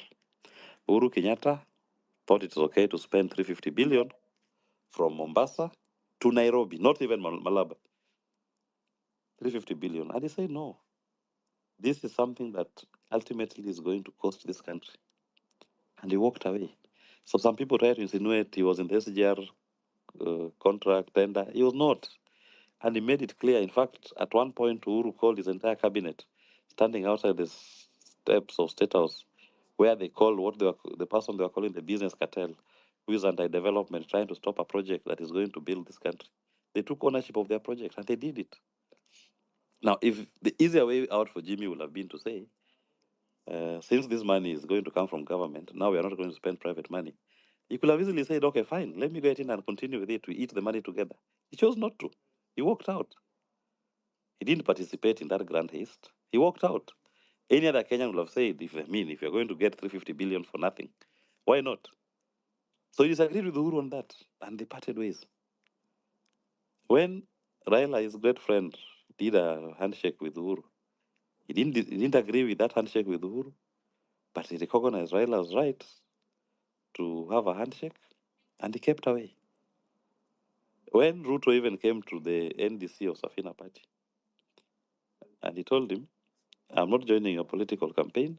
You come here just like I invited in every other political party leader and presidential candidates to attend my annual delegates congress. You can attend. Does not mean that now you are enemies, but I'm not supporting you. And when he was blocked from being on the ballot, he kept away from the entire campaign. He didn't campaign for any of the two. Didn't even endorse any of the other candidates who stayed on the ballot. He kept away and he kept quiet. But people take advantage of Jimmy's long silence because he doesn't speak for himself most of the times. He's largely been a media shy person. Yeah. So a lot of character people have tried to create an image of Mr. Wanjigi in the way they perceive him without him being asked some of these questions. That is why actually I felt it when somebody called me that this space was going on. And maybe it's time. Yeah. Let me get in. If Jimmy is not going to speak for himself. Was really, what is it called? Somebody was snitching on us. It's good to know. No, somebody else told me that there's a space going on, your clan is being discussed. I said, okay, fine. He can't speak for himself, I'll appear. And if there be any question, because this is somebody I've been with now for over almost now 10 years plus. Okay. And the things that you hear said about him that are meant to divert us from the real issue, because the main thing is the issue that is affecting the country. Can we focus on the issue? Because ultimately, with or without Jimmy Wanjigi, this problem is here. Yeah, and that's the point where I want you to come in. First of all, I have one question that's more of a refreshment. And then the question is really the way forward and how we get out of all these problems. So the first question is, you said that he disagreed with Uhuru on the SGR. Probably this information is already out there, but my question at this point is, and just that's a reminder of which role was he playing in this. He did, in terms of when he disagreed with him and was advising, which role was, because the point is the SGR project was conceptualized by the Raila and Kibaki government, the Grand Coalition. They are the ones who had conceptualized and done all the feasibility studies. And he was aware of what they were doing. So he was saying, open it up for a PPP, let people tender. And he was looking forward to an open tender process. As who? As a Kenyan citizen. Yeah, but Willis, just like anybody. Willis, me and you don't go advising Uhuru Kenyatta, and no, that's the point. That's the when point I tell was you, trying maybe to what? Okay, yeah. if that be the question, that's what I said. It's not like he didn't have access to Uhuru Kenyatta. He had access to him. He had access to Ruto. He had access to Raila. So if it is being discussed as a person who has access to them, you tell them, no, why are you going this route? Take this thing to what the Kibaki cabinet had passed. Take it through a public PPP process. Let the best consortium that can put up the PPP come in and do it. Why do you want to spend public money on it? And he had already put up a team that, amongst others, that were interested in that venture. Okay. So the point is, we should not say that as who, even you, if you had access to Uhuru Kenyatta, you have a right to tell him the path you are going on this particular project is wrong. Why don't you allow be a privately driven venture? So yes, he had access to Uhuru Kenyatta at the time, and he told him, just like anybody else. But Uhuru Kenyatta made the ultimate executive decision on the path. Jimmy couldn't influence that decision. He was not a member of the cabinet that now made the decision or owned the process and said we are going through this. Right now, I'm talking on this platform. So you see, Willis, if I just interrupt you a little bit, so that is where the problem comes in. If you're the problem, if you're the president, and I advise you as a friend, I don't have the mandate. So even if you are disrespecting is the wrong word, but not taking my advice, then it becomes really, I can advise however I want, but it still will not be done how it was supposed to be done. Had Jimmy had authority, I know he can advise as a friend, then it would be like we need to get away from these relations, and actually have strong institutions whereby we would be discussing the point where a presidency ignored these cabinet, or we ignored, then we're going to move on. But at this point, that's why I was asking us who, because we should not have a But even now, even your space right now, what you're hosting, this space you're hosting, you are offering advice to the executive. It is. I'm sure even they're on your space listening to you. And if they don't agree with the position that you're proposing, doesn't mean even if you are supporting them or you're not supporting them, doesn't mean that you have authority over them, control over them. You've just aired your view. And the spaces that have been held in this country in the last, let me say, 2 months or so, have been spaces where people are expressing their own individual positions and sentiments on issues of governance. Some of the people who have spoken have previously been members even of Ruto's party. And they are saying, the path you're going, we don't agree with it. And if you believe the issue is going to have a greater impact on the quality of life in the country, then you have a right also to, because as a Kenyan, doesn't mean that if there's an executive that you keep quiet and never share your views, they know everything, know it all. No. You have a right to raise an alarm and say, hey, wait a minute, this path you've taken is going to cost the whole country. And Jimmy did that. As any Kenyan will have done. Today, Kenyans are doing it on the space almost every week. I'm seeing spaces everywhere. Yeah, but they don't Yeah. have a mandate. That's the point I was No, going they to. have. That is, no. What I am disputing is this. You see, the concept of Kenyans don't have a mandate. Kenyans have a mandate and they have a right and a duty to participate in their governance and to express their views on everything the government is doing. What they lack is the capacity or the authority to implement their views. That authority resides in the executive. That's So what I Jimmy was gave his talking views. about. That's what I was Yes. talking about, the Okay. implementation. But I think I'm having Implementation yes. rests in the executive. Yeah, so that's my problem that I'm having, because you talk about be advising the executive, or they're listening here. I would tell you point blank that even as I sit here, there are people who've reached out to me and want me to work for them. I said no.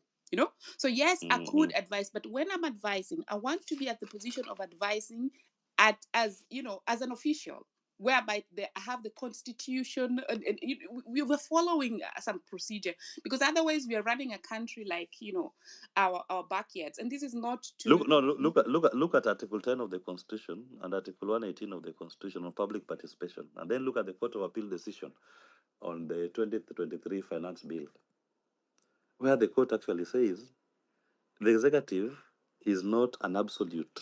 They don't know it all. They must take into account the people's views. They must take into account Marge's views. And if they disagree with Marge, they have a responsibility to note why they've made a decision contrary to what Marge and a majority of the people who presented their views on that issue took. So I seem to disagree when you are moving on the premise that the executive know it all and the people don't have to speak. No. We just so what I'm urging you is that when people you're speak on an issue, misunderstanding me, and okay, I'm sorry if I misunderstand you. I'd wish to What correct. I'm saying, Can I proceed? okay. Thank you. I wish to correct that, So what I'm trying to say, if you were supposed to do something, because there are people who are advised and who, you have to do a public participation. But when it reaches, let's say we're talking about energy, and you have that cabinet, you as Willis should be making those decisions. And you as Willis should be allowed to work according to what the powers should be given to you. Absolutely.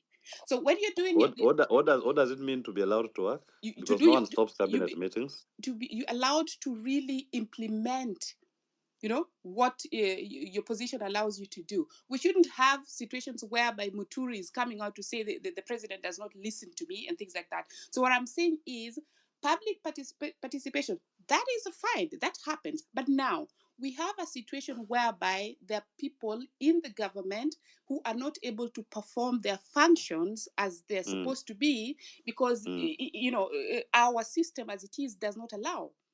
If it would allow, then we would have actually, because then explain to me why we have all the time, the courts are declaring things that have gone through the parliament and the other things unconstitutional. They're working against the constitution day in, day out. If they would, so that's my point. So actually, we are talking about the same thing. I think we're just misunderstanding each other. Maybe. So the people have a right. The people have the power, and I don't want us to be the only one talking here. I'll just finish, I was actually worried about that. And then the people can chime in with questions. So and that is the point where I'm saying, planned or not, I find it very problematic when private citizens are really even coming up again, because they're sharing with us, but it seems like, it was shaky because, that is where I use the word mandate. When you have a CS, for example, or whatever, then you're letting them work the way, they have the constitution in the back. That is what happens in other countries. That's why other countries are really moving forward and we are not moving forward, because you find mtu atasema no, huwezi fanya hivyo, anataka. So we need really to have institutions that are working. But again, finish, because I interrupted you, and then people are going to come in and ask you those questions. What I was going to say is this. Ultimately, it is all about the best interest of the people of Kenya. Anybody holding a public office, it's a public trust. Whatever decision you make, whatever you do, you are doing it for the benefit of the people of Kenya. And the people of Kenya have a right to agree with your decision. They have a right to disagree with your decision. And they can follow the constitution in expressing their like or dislike with the constitution. And Jimmy Wanjigi is a private citizen like any other private citizen in this Kenya, and he has the same rights that anybody else has. Thank you. Thanks. So now we go to Mzalendo, and now that Willis was kind enough to join us, you could ask those questions, but let's now concentrate on solutions, because what has been shared to ours is nothing new. But why do they keep happening? How can we prevent? What's the strategy moving forward? Mzalendo? And now let's take 2 minutes each. Mzalendo, over to you. Thank you so much, Maj, mkiwa pamoja na diaspora. I want to echo what Willis has said. The last time Jimmy Wanjigi came to the media was when he, after being harassed by the Ruto. And by that time, Jimmy spoke about the SGR tender. And it actually came out in the limelight with the Auditor General's report that the SGR was a scam, and that Jimmy's sentiments were actually true. It even came to a point where the likes of Dennis Itumbi were saying that it is Jimmy, being a friend to Uhuru and Ruto, was the one who was leaking information to Raila Odinga. So when Jimmy speaks that in 10 years period, 10 financial years, the only deficit the government had is 1.3 trillion. I tend to buy Jimmy's argument, because the last time he spoke, it came out in the limelight that it was actually the gospel truth. Now, by dissecting what Jimmy said, if in 10 years we had a deficit of 1.3 trillion, now these trillions that Uhuruto borrowed, I think as a nation we need to start a hashtag. Reject dubious, odious debts, and we fail to pay these odious debts. Because if we actually had a deficit of 1.3 trillion, why have we borrowed 7 trillion? Where has the money gone to? And then you had the other day. You heard the other day when Njuguna Ndungu was leaving, he was actually speaking something that was alluded to what Jimmy was saying, that actually the taxes that are being pushed to Kenyans is not are not effective. Means the Dr. Njuguna Ndungu knows something, and he can attest to it ya kwamba these taxes that we are being forced to pay ya kwamba tunalipa madeni are not taken to where it is supposed to go. So as a nation, we need to start the hashtag reject odious debts, and we kwanza these IMF guys, we need even to take them to the international courts that they are colluding with the Kenyan government to rob us. Because I was reading an act where how IMF gives money, and they need now to get information back. How was the money that we gave you in the last financial year used? Is there evidence that this project has been done? Like now, Jimmy says that Ruto borrowed 1.7 trillion and only 300 billion was used in development. So where has the rest of the money gone? And then somebody comes and tells us that that Jimmy was acting an episode. I don't agree with that, because the last time Jimmy spoke on the SGR, it was the truth. It came out to be the truth. Now, as a nation, we need to start a hashtag, because what I have realized with this government is that the only thing that keeps them at bay is starting a hashtag. That is the only thing that will make them speak the truth. The other day, they denied that they were not selling the airport. Sorry, I'm landing. I'm landing. Thank you. Yeah. Okay. The other day, they denied they were not selling the airport. At long last, it came to be the gospel truth that they were selling the airport. So this government, the only thing that keeps them at bay is a hashtag. So if we start a hashtag, reject odious debts, and we get MIF involved in this, they will come out in the limelight and tell us the truth, and it will come to be known that Jimmy was speaking the truth. So tuanzeni hashtag. And lastly, I'm very sorry about the farmers of Kenya when you wanapanda dengu, because now the government says that if you grow dengu, Mzalendo, no. you need I'll have to pay cut you 1 now. million. No. We have to stick to the topic, please, because otherwise we'll be talking and talking. Thank you so much. So, guys, I'm going to queue 3 more and then route back to Willis for answering of questions. Let's go to Nelly, Deborah, then Daniel. 3 minutes each. And also, let's remember that the hashtags they don't reach the villages, just like Nonini mentioned, and also Jelani before. We need to get that education to the grassroots level. Teva, I see you're going to go. Nelly, and then Deborah, yeah. I'm here. Good evening. So I'm here also to give my contribution concerning what Jimmy said the other day. One thing we have to accept that there has been an evolution of another generation. By the time SDR was being brought out, people were still in the dark. It's not like people were not civilized enough. The population that were being given that information were not ready to react the way this generation has done. There was a gap there of knowledge and accountability. So that's why this is the right time that this message has come, and it's beautiful in its own time. In fact, we have to appreciate, because this is the right time that things were being made known, and we are pondering, and we are going to look into it and to see way out. Another thing is that it's very sad to realize that these people, even you are calling here Matiang'i, and many people were in the government. I think they also people, those are the people that were eating money, not knowing that it will come a time that the generation that when wamekuwa kinyanyasa, they will come to know this information. Hao watu wote wametembea, they have been the one who have been eating SDR money, zinaenda kulala, sijui zinaenda wapi. Those are people who have been eating our money and looting. Sasa sasa hii imefika mahali wanajua they should not come here to sanitize. Wanjigi said that he's the one who has been supplying us with the flags, with water and everything. That thing she really is sure that Wanjigi is out at least to save this nation. He's a man of good heart and with good faith to stand with us.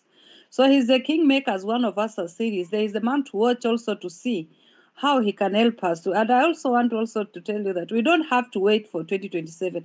With all these things, if we're told tukiacha tu Ruto hapa kidogo, utakuta deni imefika 10 trillion. I don't know for how long are we going to hold these meetings so that we can embark on this, the business of removing this government in the office. That's what my question, that's my contribution. Thanks Otherwise, so much, thank Nelly. you. Deborah, over to you. Hi, Marge. Thank you for hosting this forum. About dissecting what Jimmy Wanjigi expose is, one thing I'd like to say is why the systems don't work in Kenya.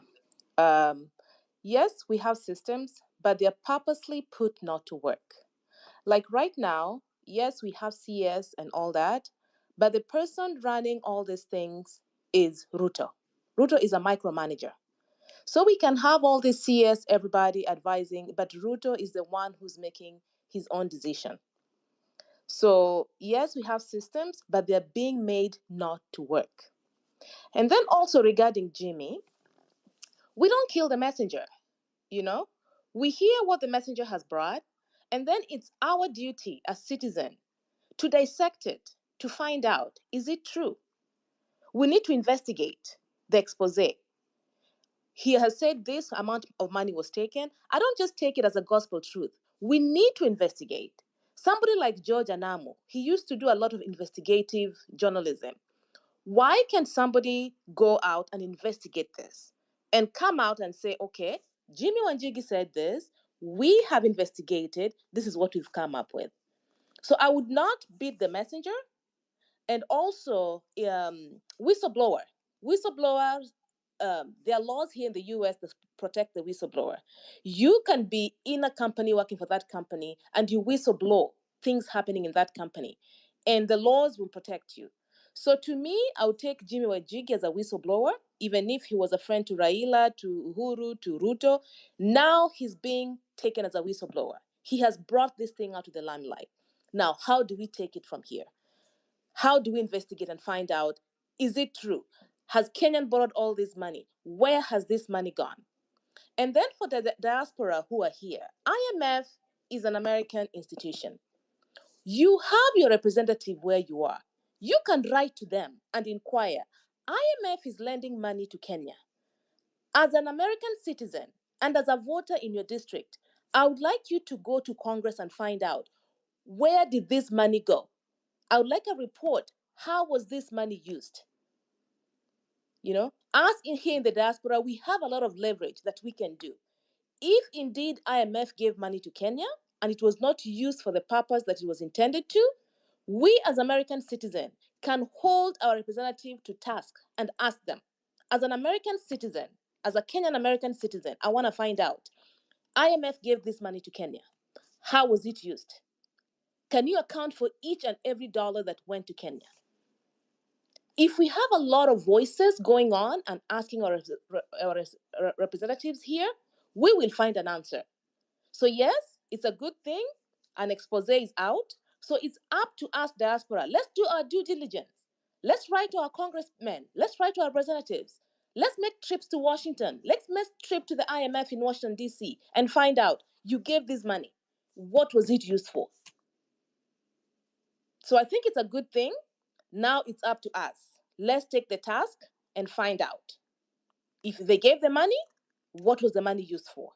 And then we also get these investigative journalists like Namu, Jonah Namu, and all these people. Do your own investigation and then come back to us and tell us, is it true what Jim is saying? But I think we should not just beat the messenger that he's part of them and all that.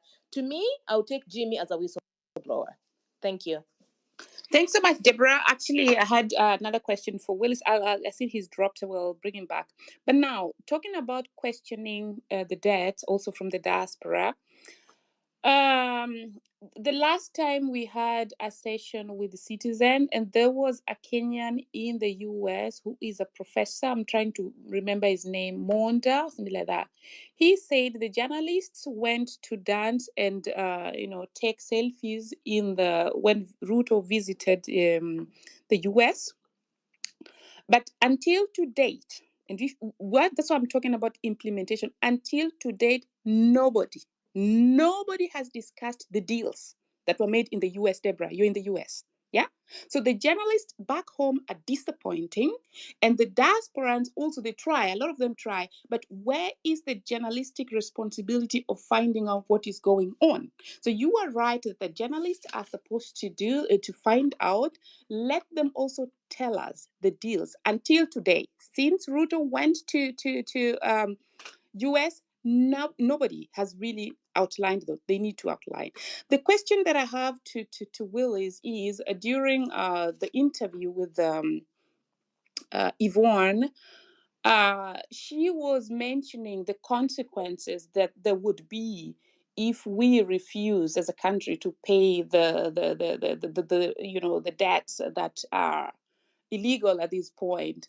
And I missed the journalistic research of her having her research and telling us that. So, what are the legal implications of that? I hear Okia had already talked about it briefly, but if you could just chime in, Willis, on that about the legal implications of us not paying those debts, it would be great. And then I chime in for other speakers, and then they can direct their questions to you. Over to you, Willis. Okay. Thank you, Maj. The first thing that I must say is this. The concept of odious debt is not unique to Kenya. It started with the Americans when they took over some of the Spanish territories. The recent application of this concept was when we had the Mozambique tuna bond saga and then the Malaysian 1MDB scandal, where countries have had occasion to look at debts which were taken in their names and they're saying our laws were not followed. Why should the sovereign, the people of that country, take the responsibility of paying debts when rogue officials decided to take debt in the name of the country without following the country's laws? How does it become a binding debt on the sovereign? So also in Kenya, it is upon us to say if there was a debt which was taken without following our laws, why does it become the responsibility of the sovereign, the people, to pay for that debt? If our laws are very clear on how debt is supposed to be taken, how it's supposed to be utilized, the approvals of parliament, why give it to the people of Kenya to be the owner of that debt? The answer is that the people of Kenya, because we are a country of laws, have a right to say, no, we will not pay for it. And then now you hold culpable those individual officials who signed for that debt, those banks that gave the money and refused and or failed to conduct due diligence. Because if you want to take a loan, the responsibility is not only on the lender, but also on the borrower, but also on the lender to ask, conduct their own due diligence to ascertain that you have the authority to take that particular loan. If the lenders did not do their due diligence, they were just driven by profit because they concluded, oh, it's a sovereign debt, let the people of that country pay for it, then they must bear the responsibility. They must face the consequences. When the people say, no, that loan was taken in our name, but it was not taken in accordance with our laws. In Mozambique, Credit Suisse collapsed. People went to court. In fact, some officials of Credit Suisse have been arraigned in court for that act. So also in Kenya, we can tell the banks that have lent money to Kenya government illegally that will not pay, and there'll be consequences. Those bank officials should be in court. The public officials who superintended over the illegal debt should be in court, and they should answer. They should be criminally culpable. That is when you can say the country will be in a position to move forward, and it moves forward in this way. In the short term, they'll be paying because then you don't have access to international lending. But you have an instant relief in the sense that whereas you have an obligation to pay 80% of your own revenue as debt, that obligation goes away.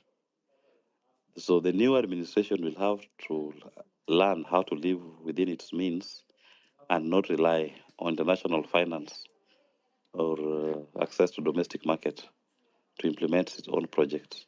That is something that Kenyans will do at some point. It will either be voluntary or involuntary. Involuntary is where, in all of this, right now, when Jimmy started speaking, we were at 55% of our revenue going to debt. Now we're at 80% of our revenue going to debt. So it means this number is increasing every day, this percentage. When it gets to almost 90%, the system will collapse. Either you will default on your debt or you'll stop paying salaries or you will fail getting services from government. Once it collapses, you will be forced to confront the danger of why are we not able to function financially. And you will not be able to function financially because of this debt that now you've defaulted on. You either do an inquest on it, judicial inquest on it, or you'd attempt what Moi did in 95.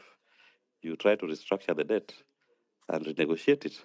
But even if they restructure it, they renegotiate it, the question that Kenyans have to ask is, why are you still imposing this odious debt, this illegal debt on us? Why am I now forced to pay for a debt which was taken without following our laws? When the people ask that question, we will end up having a judicial or a commission of inquiry to inquire into the debt, and the ones which are legit, we pay. The ones which are illegit, we say no, we are not paying for it. This is a quest that any Kenyan, beyond even Jimmy Wanjigi, has a responsibility to push and demand of, because it's your money. It's not Jimmy's money. It's not, government does not have any money. Government collects its money from the people of Kenya. And I wait for the day Treasury will release to the people of Kenya, as required in Article 10 on the principles of governance, one of them being transparency, and then we also have accountability. The list of all the debts that have been taken the last 14 years. Release the list of all the payments which have been made towards debt finance, the list of all the projects the debt financed, and the list of all the approvals that the Parliament gave for the taking of those debts. If that list were to be shared with all Kenyans, I assure you, you will not need Jimmy to come up and tell you this is the odious one. Every Kenyan who has access to that list will be able to say, here we can see the debt, we cannot see the parliamentary approval, we cannot see the project, odious, don't pay it. This one, we can see the parliamentary approval, we can see the project, legit, pay it. This one, we've overpaid the interest rate, we ignore it. As I conclude, I want to remind the listeners that there's a World Bank report which came out sometimes late last year, warning African countries on this new emerging trend to take sovereign bonds. Sovereign bonds, which have very onerous payment terms that are going to collapse the financial systems. And some of those sovereign bonds are taken in a way that does not address the economic needs of the nations, does not comply with the nation's laws, and ultimately they have high interest rates that those nations' GDPs cannot support or sustain. We are now exactly where that report was projecting. Thank you. Thank you so much, Willis. As we proceed, let's not forget to also build the network by following each other. Kenya, I see your hand, and I'm trying to now end the space at the top of the hour. So let's kindly really minimize and probably just try to shoot questions as we concentrate on the solutions. Kenya, then Mwaura. Okay, before I speak, Yes, can you hear me much? Okay, so I'm just taking a walk, but believe me, I have to drink this fire by force. So one thing I'm not understanding is why are we so concerned about, when I had the information about the debt, I was like, Jimmy is just like any other politician. And at the time I'm coming to know this is when we started all this conversation of, finance bill and everything. Then I said, let me also do my own follow-up because, like what Jimmy said, this information is all in the public. I have no business even campaigning for Jimmy. I don't give a fuck about that. Let me be honest. But I was like, I'm only concerned about the debt. I'm only concerned about this information.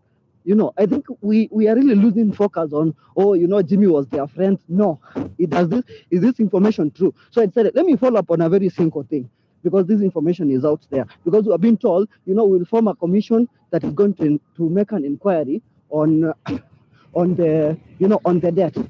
But again, then the Auditor General has already done that, and that information is in the public. So that was the first. There was a space that Peter Salasya spoke and said like that money never came and everything. So then I was like, no way you can tell me this money never came to the country. Then I was like, let me just dig because all this information that Jimmy has provided, you don't even require an investigative journalist for what? The information is out there. You can see. I shared even a simple one that was from the Auditor General that shows 1 billion never came to the country, and the one that came to the country, it can't be traced to any project. So it means that debt doesn't exist according to our laws.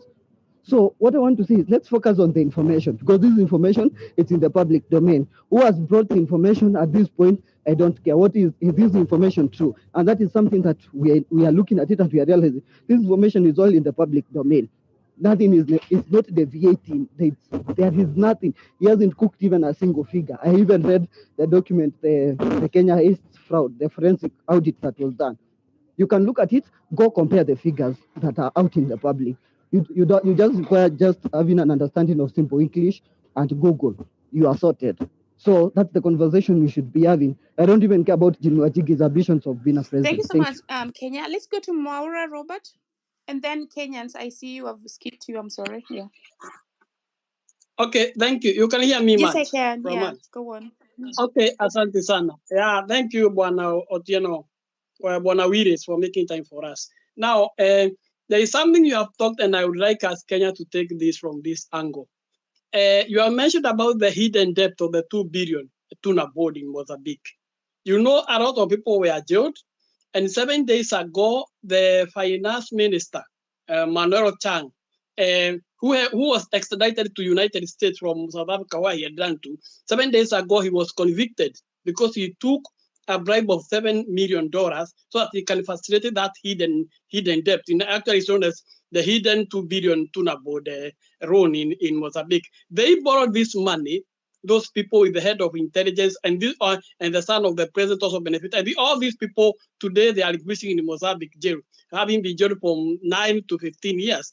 But on 7 days ago, this minister, who was finance minister by then in Mozambique, Chang, was convicted. He's now sitting waiting for sentencing in New York, in the district of Manhattan.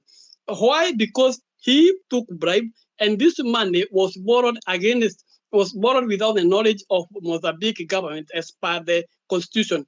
So why don't we follow that kind of thought, and then we find, let's say, we hire, let's say, a private auditing firm like Pricewaterhouse or Ernst & Young, and then they do the audit. If there is anybody in Kenya government, particularly from 2013 to 2022, who borrowed the money on behalf of the Kenya government without the authorization of the parliament as required, should be jailed and should be held accountable, and his or her property should be confiscated. Why don't we follow such a line, Mr. Wides Otieno? Thank you. And also for SGR, why haven't the contract been made public?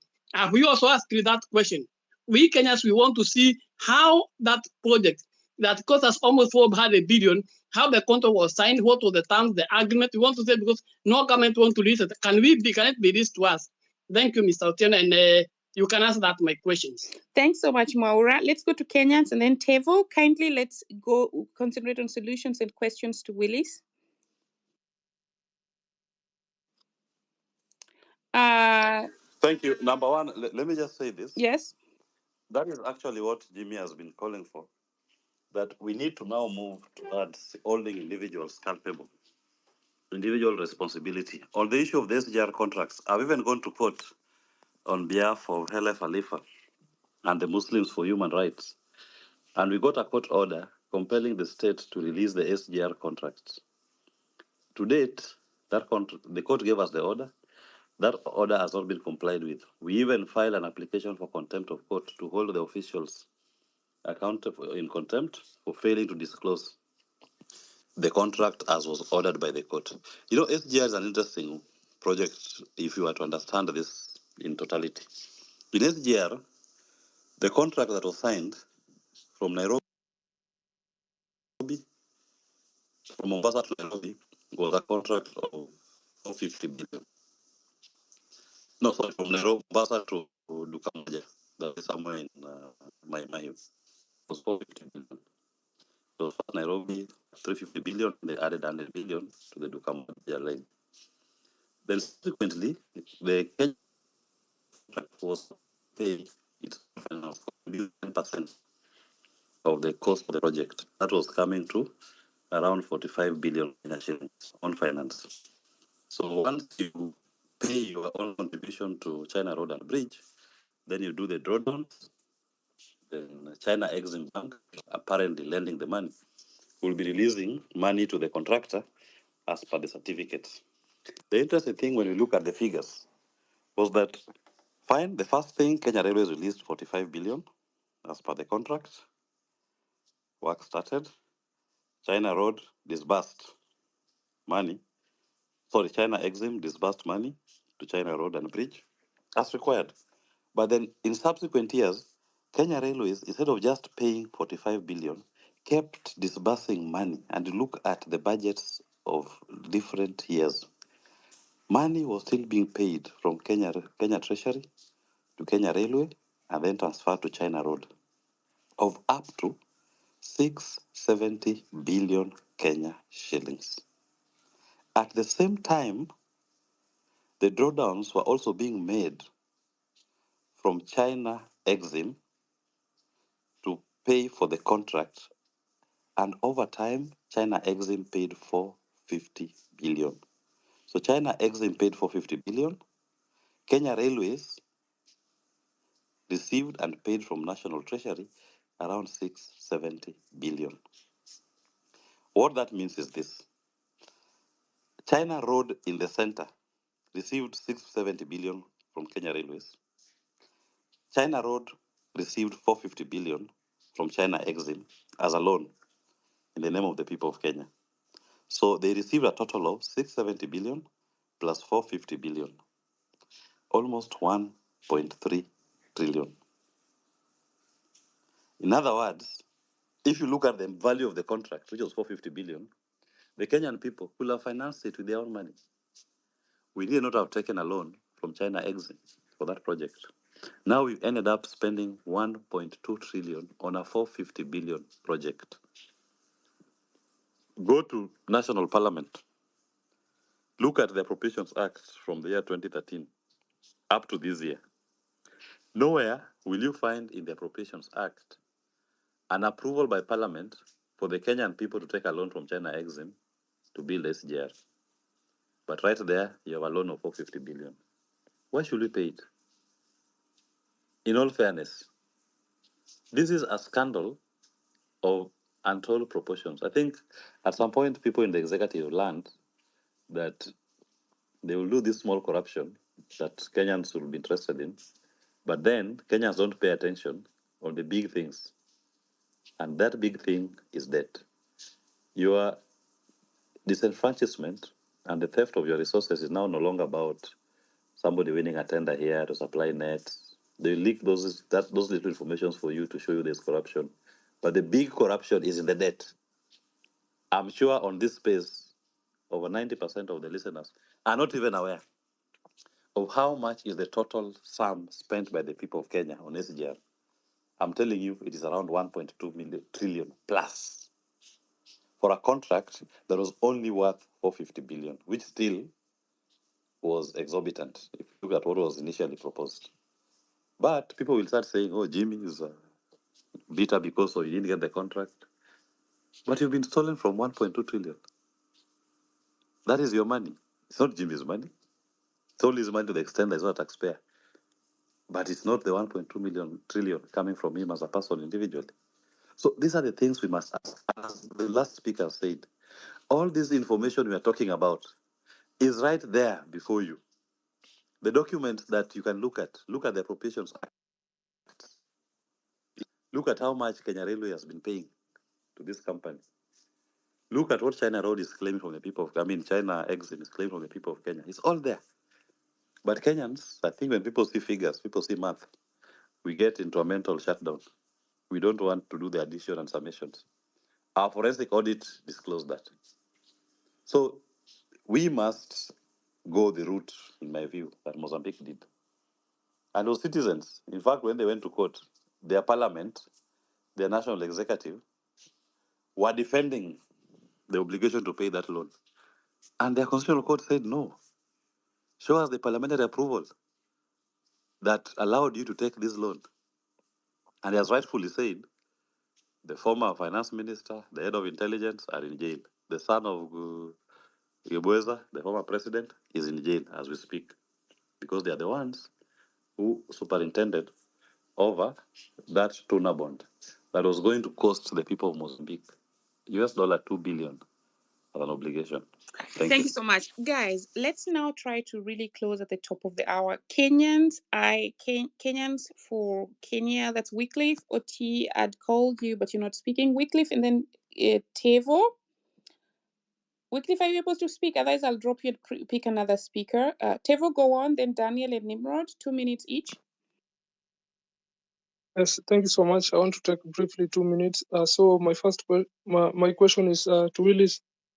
Willis has talked about the PFM Act of 2012, which wasn't followed while borrowing the money. So how will we save ourselves from paying it, and what are they doing? He's a lawyer and also a public figure. So what are they doing to ensure we don't pay this odious debt? So lastly, about the solution. So the only solution is that the whole regime needs to go to protect our sovereignty, because every time it stays to power is every time Bill Gates is testing his TB vaccine. Every time this government stays to power is every time John Mbadi and government of Kenya is borrowing from IMF. Actually, the IMF tells them to increase taxes, defund education and health. This regime needs to go to protect us from punitive bills like price control bills, seed bills from IMF. And lastly, I always educate the masses about the evil of IMF, Bill Gates, so anyone can follow me. Let's liberate our country. Thank you so much. Thanks, Tevo. And that's a good point. Let's build the network by following each other. You will need to amplify messages in some weeks to come. So you want to be having a good number to do that. Daniel, 2 minutes, and Nimrod. Deborah, I see you, but allow me to give others who haven't spoken some time. And then, yeah. Okay, thank you, Marge, and thank you for holding this space. First of all, I want to remind everybody that information is power. Regardless of where it comes from, information is always power. It is good we have information so that we can be able to know the running of our country and be able to ask questions. And we have a problem as a country. I believe we have a problem because if somebody, just an unnamed person, assume me, I went and did exactly what Jimi Wanjigi did, and I came and presented that information to Kenyans, will they believe me? Ama will they just dismiss me and say, Daniel, we do not know you, you are a nobody, you lack credibility. Now, somebody with credibility has gone and is still a private citizen, has done his research and has brought that information to us. Instead of consuming that information, we are busy fighting Jimi Wanjigi. Have you consumed that information? We need to consume this information and be very, very angry.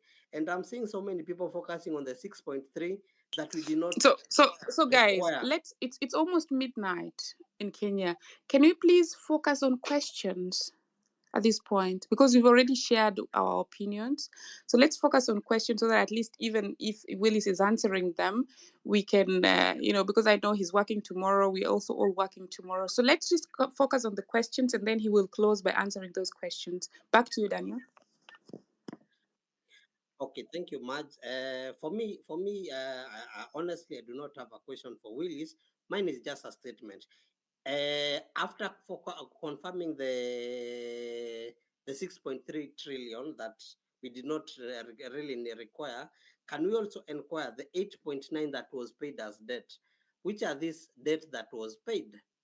The 11 trillion outstanding debt that we have as a country, when was that money borrowed? Where did that money go to? Because those are huge chunks of money that every Kenyan needs to be aware of, and how that money was spent, and where that money, who are the beneficiaries? Because at the end of the day, Kenyans are not the beneficiaries of this money. So I applaud what Jimi Wanjigi did. I don't have any question for Willis, and I submit the mic to another part. Thanks. Speaker. Let's have Dr. Nimrod and then Glass and Wangier ask questions. Good evening. Thank you much for the space. I'm kind of on the road, but mine is just a quick submission because all the opinions, all the topics have been talked about much. Mine is a call out to you and the rest of the guys who organizes these spaces out here. You guys, we need to formulate a way where, let's say we designate Saturday where 6 hours, all of us, the big wigs on the spaces, we need to amplify these messages to get to the ground, because all we're doing, we all got all the information on the spaces, but it's not getting to the ground. And that's why we are weak in diaspora, we're failing our guys at home. We're not organizing them. We're here talking too much, but we're actually not organizing the guys to ground to put a message out there that this is what's happening in the country. We can't,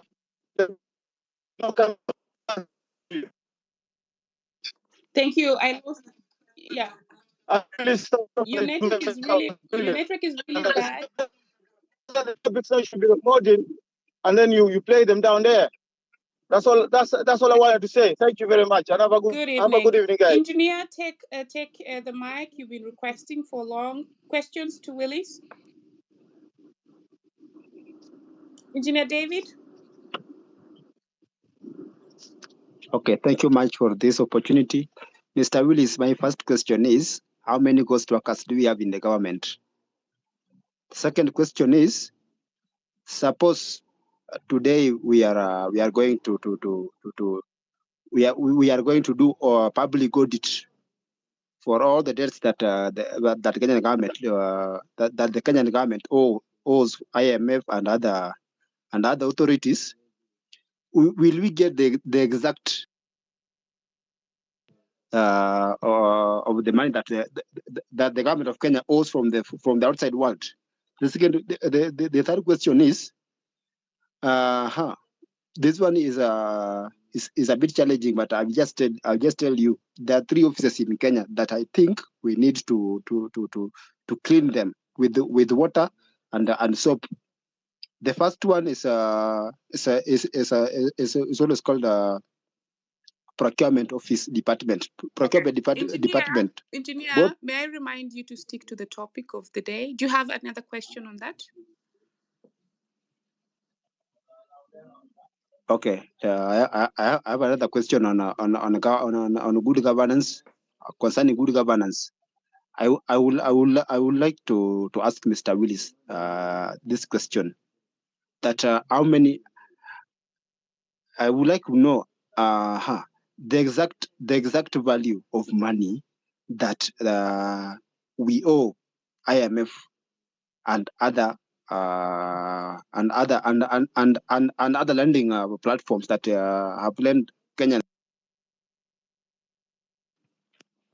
I think we lost you there, engineer. We move to Western. I would like also to request that people ask questions that are related to the topic.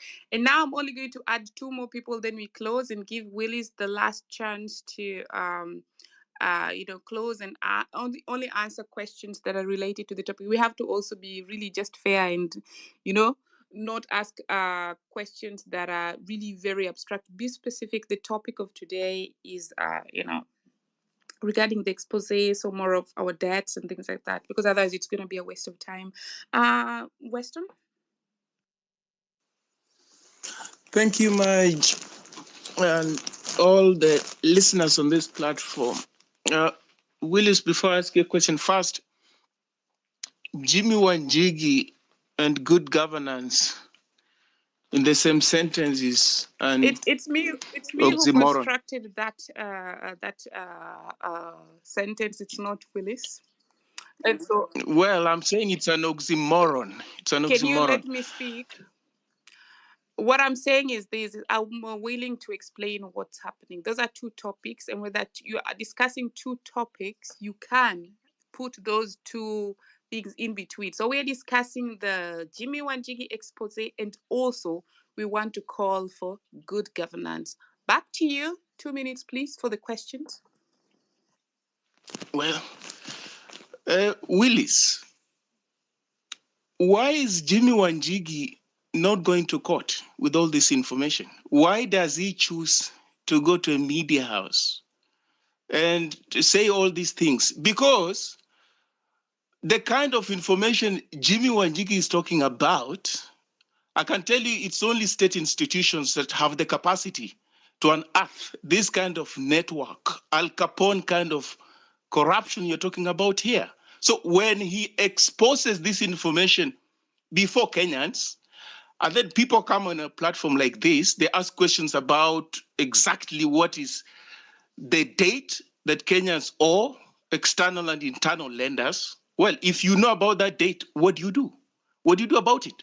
But Jimmy Wanjigi, being an insider, knowing these people, having been party to some of these deals, he can go to court and he's believable because he's a witness, he's an accomplice in this heist. Why does he choose to take these matters to the court of public opinion? What would Kenyans do with this kind of information? John Allen Namu has no capacity to investigate something of this nature. In the US, individuals don't investigate this kind of matters. It's the state that does and brings those people to book. So I still insist to try and portray Jimmy Wanjigi as some kind of a paragon of good governance is tantamount to trying to turn brass into gold. Thank you. Thanks, West. And I'd like to reassure you that that is not what we are doing. That was why I attempted to explain to you that those are two different topics that are put in one title. I just want to say your question is very valid. Why is he not going to court? Wakili will answer to that. But about being an insider, I just wanted to add that I was called an insider too. Now, next is Glass, and then Doctor, and then Wakili will respond, and then we close. Glass, yes. Yes. Yeah, loud and Yes. clear. Can you hear me? So far, everyone has reiterated my thought process. I just want to say to Willis, go say hi to Jimmy. I want to encourage him. I want him to go forward. I've been listening to him for a very long time now. It's a year plus. And on the issue of debt. So I want to encourage him, tell him that we support him. That's what I can conclude. And second question would be just to ask everyone in their thought process: are we scared of a revolution? That's what I want to end with.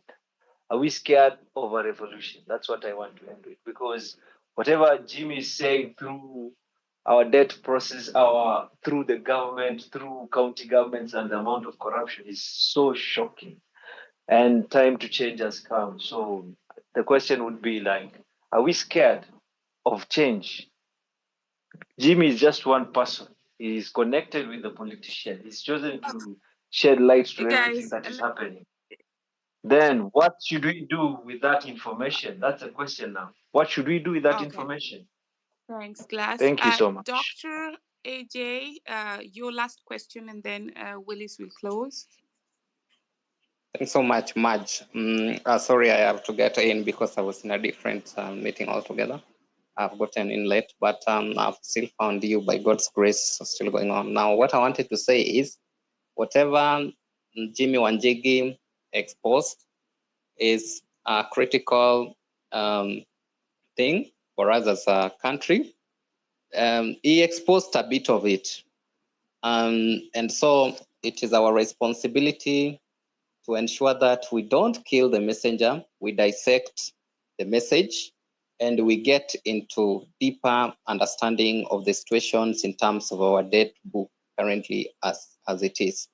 Then moving forward then, because there is a lot of misinformation outside there, some being perpetrated by the government and some bloggers, let us prepare for an election before 2027 and dissolve this parliament. Thank you so much. Thanks. Now, guys, those who've not managed to speak, I really apologize. I'm not able to add anyone else to the panel because it's late.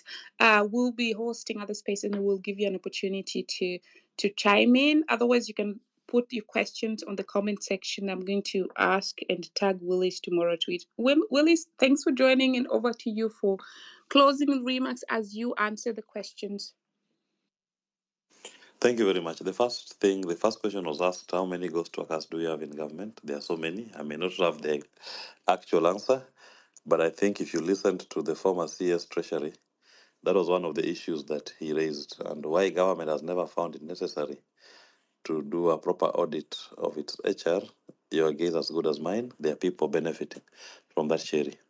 Second question the speaker who asked about Jimmy Wanjigi and is trying to insinuate that Jimmy Wanjigi cannot be part of this conversation. Let me say this. Jimmy Wanjigi is a citizen like any other citizen. And if he is or has been involved in any illegal conduct or contract, nothing will have stopped the state or its agencies from prosecuting him and investigating him. Whatever Jimmy has done as a contract, and he's a Kenyan like any other Kenyan, with the Kenyan government or with other foreign governments or foreign companies, that is in the nature of business, and you can investigate, you can ask. If you find anything that is unconscionable, you should be prosecuted. But as I said, the fact that Jimmy has not been speaking about himself, a lot of space was left for people to create an image of the person that people even associate him with contracts or projects, which he was never part of at all. On the question of what has he done, why has he not gone to court, I'll bring to your attention that even as we speak, there's a petition which has been filed before the High Court of Kenya by a group of civil society groups, Kenya Bora, Tuitakayo, in which Jimmy is named as an interested party and is going to file his reply affidavit in support of that petition to bring out all this information that is shared publicly. And he has, in previous occasions, even the one that managed to quash the finance bill of 2023, it is Jimmy Wanjigi who gave Okia the angle, the information that proved that our Appropriation Act did not comply with the Constitution. There was only expenditure estimates, there was never revenue estimates.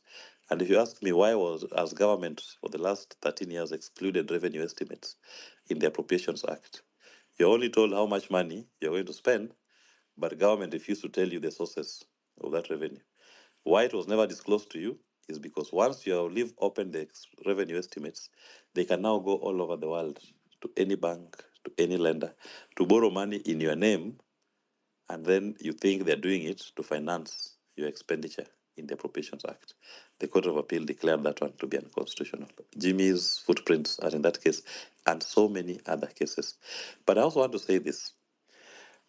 Before even, just after Jimmy had issued his paid advert in 2022, Jimmy went to Parliament.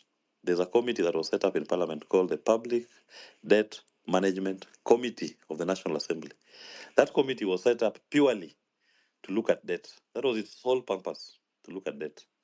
He went and made his presentation. Let me shock you that your own representatives were laughing. They were reacting the way some people are reacting on this platform, on what Jimmy was telling them. That's not possible. You're just an alarmist. We don't agree. Everything is in order. This country's debt portfolio is secure. We are managed. These are representatives who are meant to do the inquiry. In fact, the compromise, it was a very heated meeting. I was there. The compromise in that meeting was, if you don't believe me, please just call the treasury mandarins and call me here. Let them come with the debt register of all our debts. Let them come with all the repayments that Kenya government has made towards debt payment of debt finance. Bring it all here. Let them come with the Appropriations Act for all the 13 years, it was sometimes last year. Let them come with all the approvals of Parliament that allowed for all the debts to be taken. And that committee, they promised, in fact, the vice chair of the committee, who was sitting on chair that day, is an MP from Kitui. I'm forgetting his name. He said, yes, within 2 weeks, we're having that kind of a meeting. That was last year. 1 year down the line, we've never heard from that committee. They've never invited us. They ignored it. But the last I heard of them was sometimes last month, and anybody can even search on the internet, when some officials from the Ministry of Health appeared before the committee. And they asked the officials about a debt of 12 billion Kenya shillings. And the Ministry of Health said, we are not aware of that debt. We didn't even know our ministry had taken a debt of 12 billion. So that is strange to us.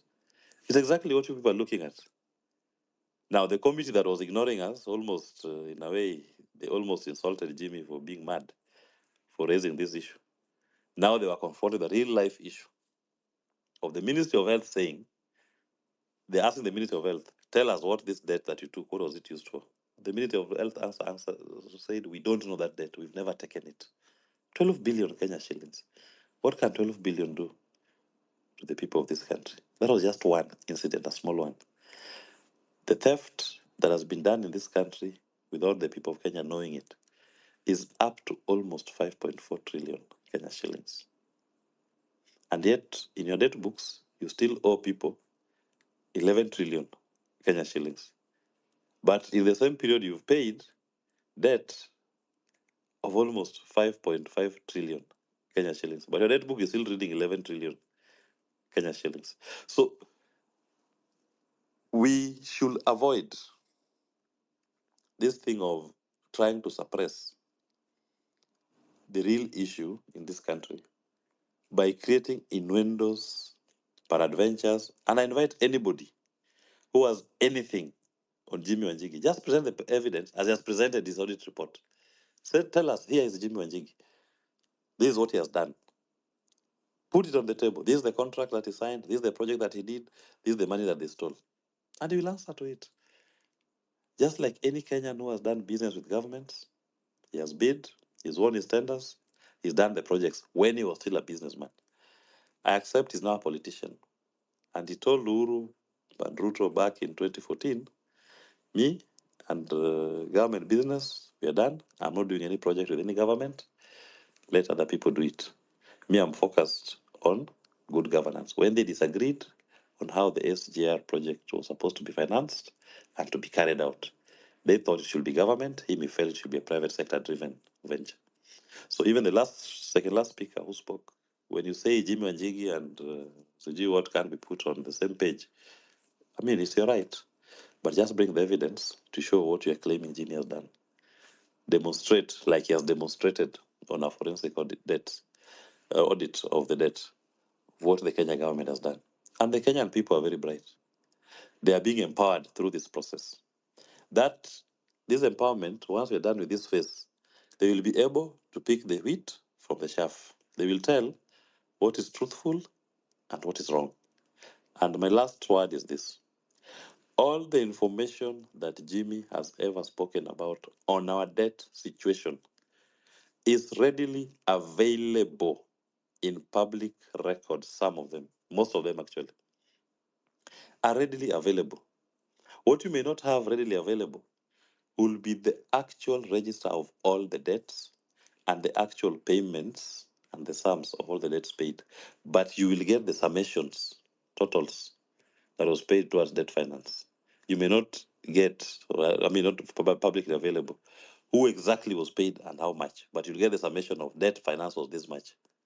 Publicly available and liberally shared to the people of Kenya. In fact, every month, the National Treasury, I think it's always around the second week of the month, they issue the estimates, actuals of revenue and expenditure. Actuals, not estimates now. Actuals of revenue and expenditure. You will see all that information. Parliament publishes the Appropriation Act. It's even on Kenya Law Reports website. You can get it. Do the math in all of these things. You will all become little Jimmy Wanjigis with your own exposures, because I believe most Kenyans are able to calculate. You will tell the story in your own words. You may even find better language to communicate it than Jimmy is doing when he's communicating it in English. The only thing you have to do is to do the math. The information, the bulk of it, you will find on the internet. Thank you very much, Madge, and all our listeners. Have a good evening. Thanks so much, Willis, for taking the time. And thanks, everyone, for chiming in as speakers and as listeners as we close. Mine is very brief. I would like to remind us to bring these information to the grassroots level. They're not able, some of them, most of them are not able to access the internet. So it really does not make a lot of sense if we are discussing it and we're clear. It's like we're going to be speaking in a silo. So let's not do that. Let's ensure the message goes to the ground. As I earlier said, the government at the moment is actually buying influence using the taxpayers' money by Kindiki coming in to want to pay the village elders money. That's where the power is, in the village. Let's go to the villages also and share the information at the grassroots level, and let's keep getting informed.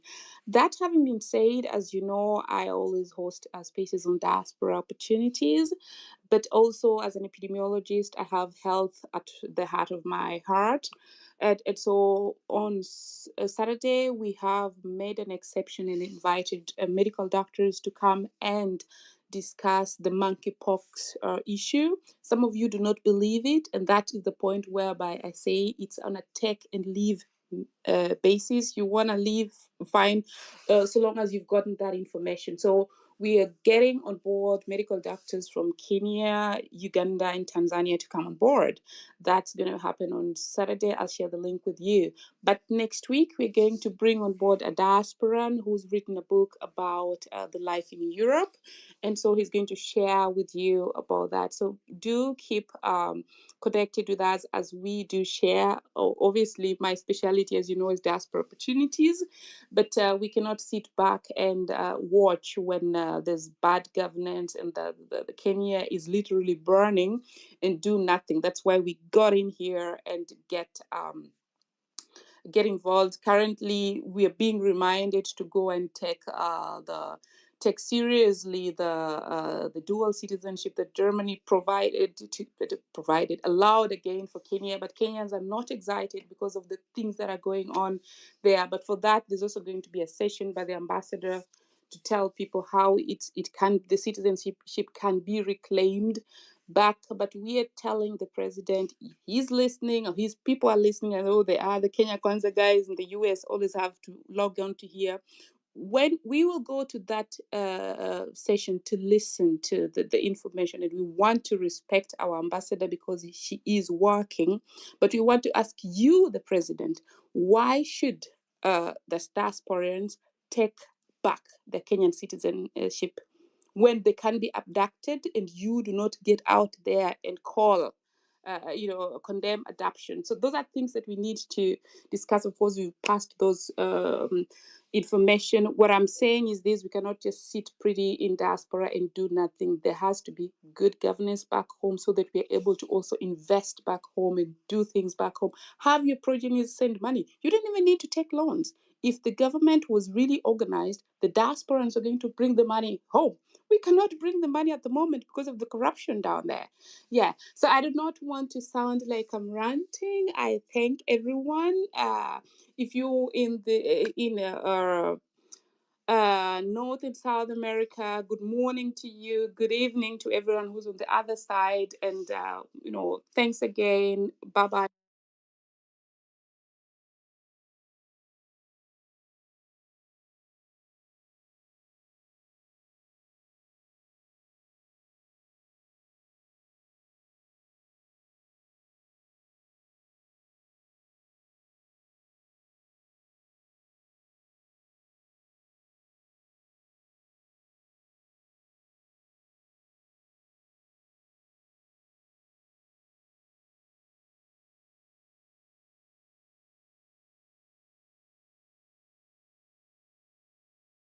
Same people tutakuwa tunafanya kazi zero vile tulifanya kazi zero kwa kudissolve the cabinet. You see, the same people wameletwa, sio watu wageni wenye tunajua these people will bring change. The same people. I rest my case. Hapo sawa, we are going nicely bana. Tumalize Marvin, tunamaliza at what time? Hey, So that I know. the space was supposed to end in the next 3 minutes. So I don't know if we are still having speakers who haven't submitted their concerns, their thoughts, and wenye wajachangia mjadala, because I think ni watatu tu wamebaki also. Ni watatu. So wacha tupeane 2 minutes strictly, so that sauti ya mwananchi isikie kama tumenyima watu mic ni space yao. Yeah. Wacha nimalizie hapa hivi. Na bongo sana. Tumalize hiki tu. 2 minutes. Na bongo sana. F Mumia. Unasikia huyu jamaa ame unmute. I can't hear him. Can you hear him? Okay, na bongo sana iko shida na internet ama microphone yako. I don't know. Sometimes it happens. Christopher, you had spoken. Baba Lava has spoken. Duke of Chandumba. Duke. Yes. How are you today? I'm good. Okay, 2 minutes. 2 minutes starts now. Exactly. Hey, you guys, thanks for giving me an opportunity to talk about this stuff going on in Kenya. For starters, this guy has managed to maneuver around. I will say this guy has managed to maneuver around our wave, but it's not yet all over. Somebody has just been, the previous speaker, preceding speaker, ameongea vizuri, amesema like, we have a lot to do because we started with the executive. Right now we need to go, even the judiciary is not a clean house because we have 3 arms of the government. There's a judiciary, executive, and the parliamentary. Those 2 houses the first 2 houses are not okay. Even the third one is not okay. We have a puppet at the helm, and she is very malleable, if I may use the word malleable, very malleable. And the judiciary wanatumika vibaya sana. That's why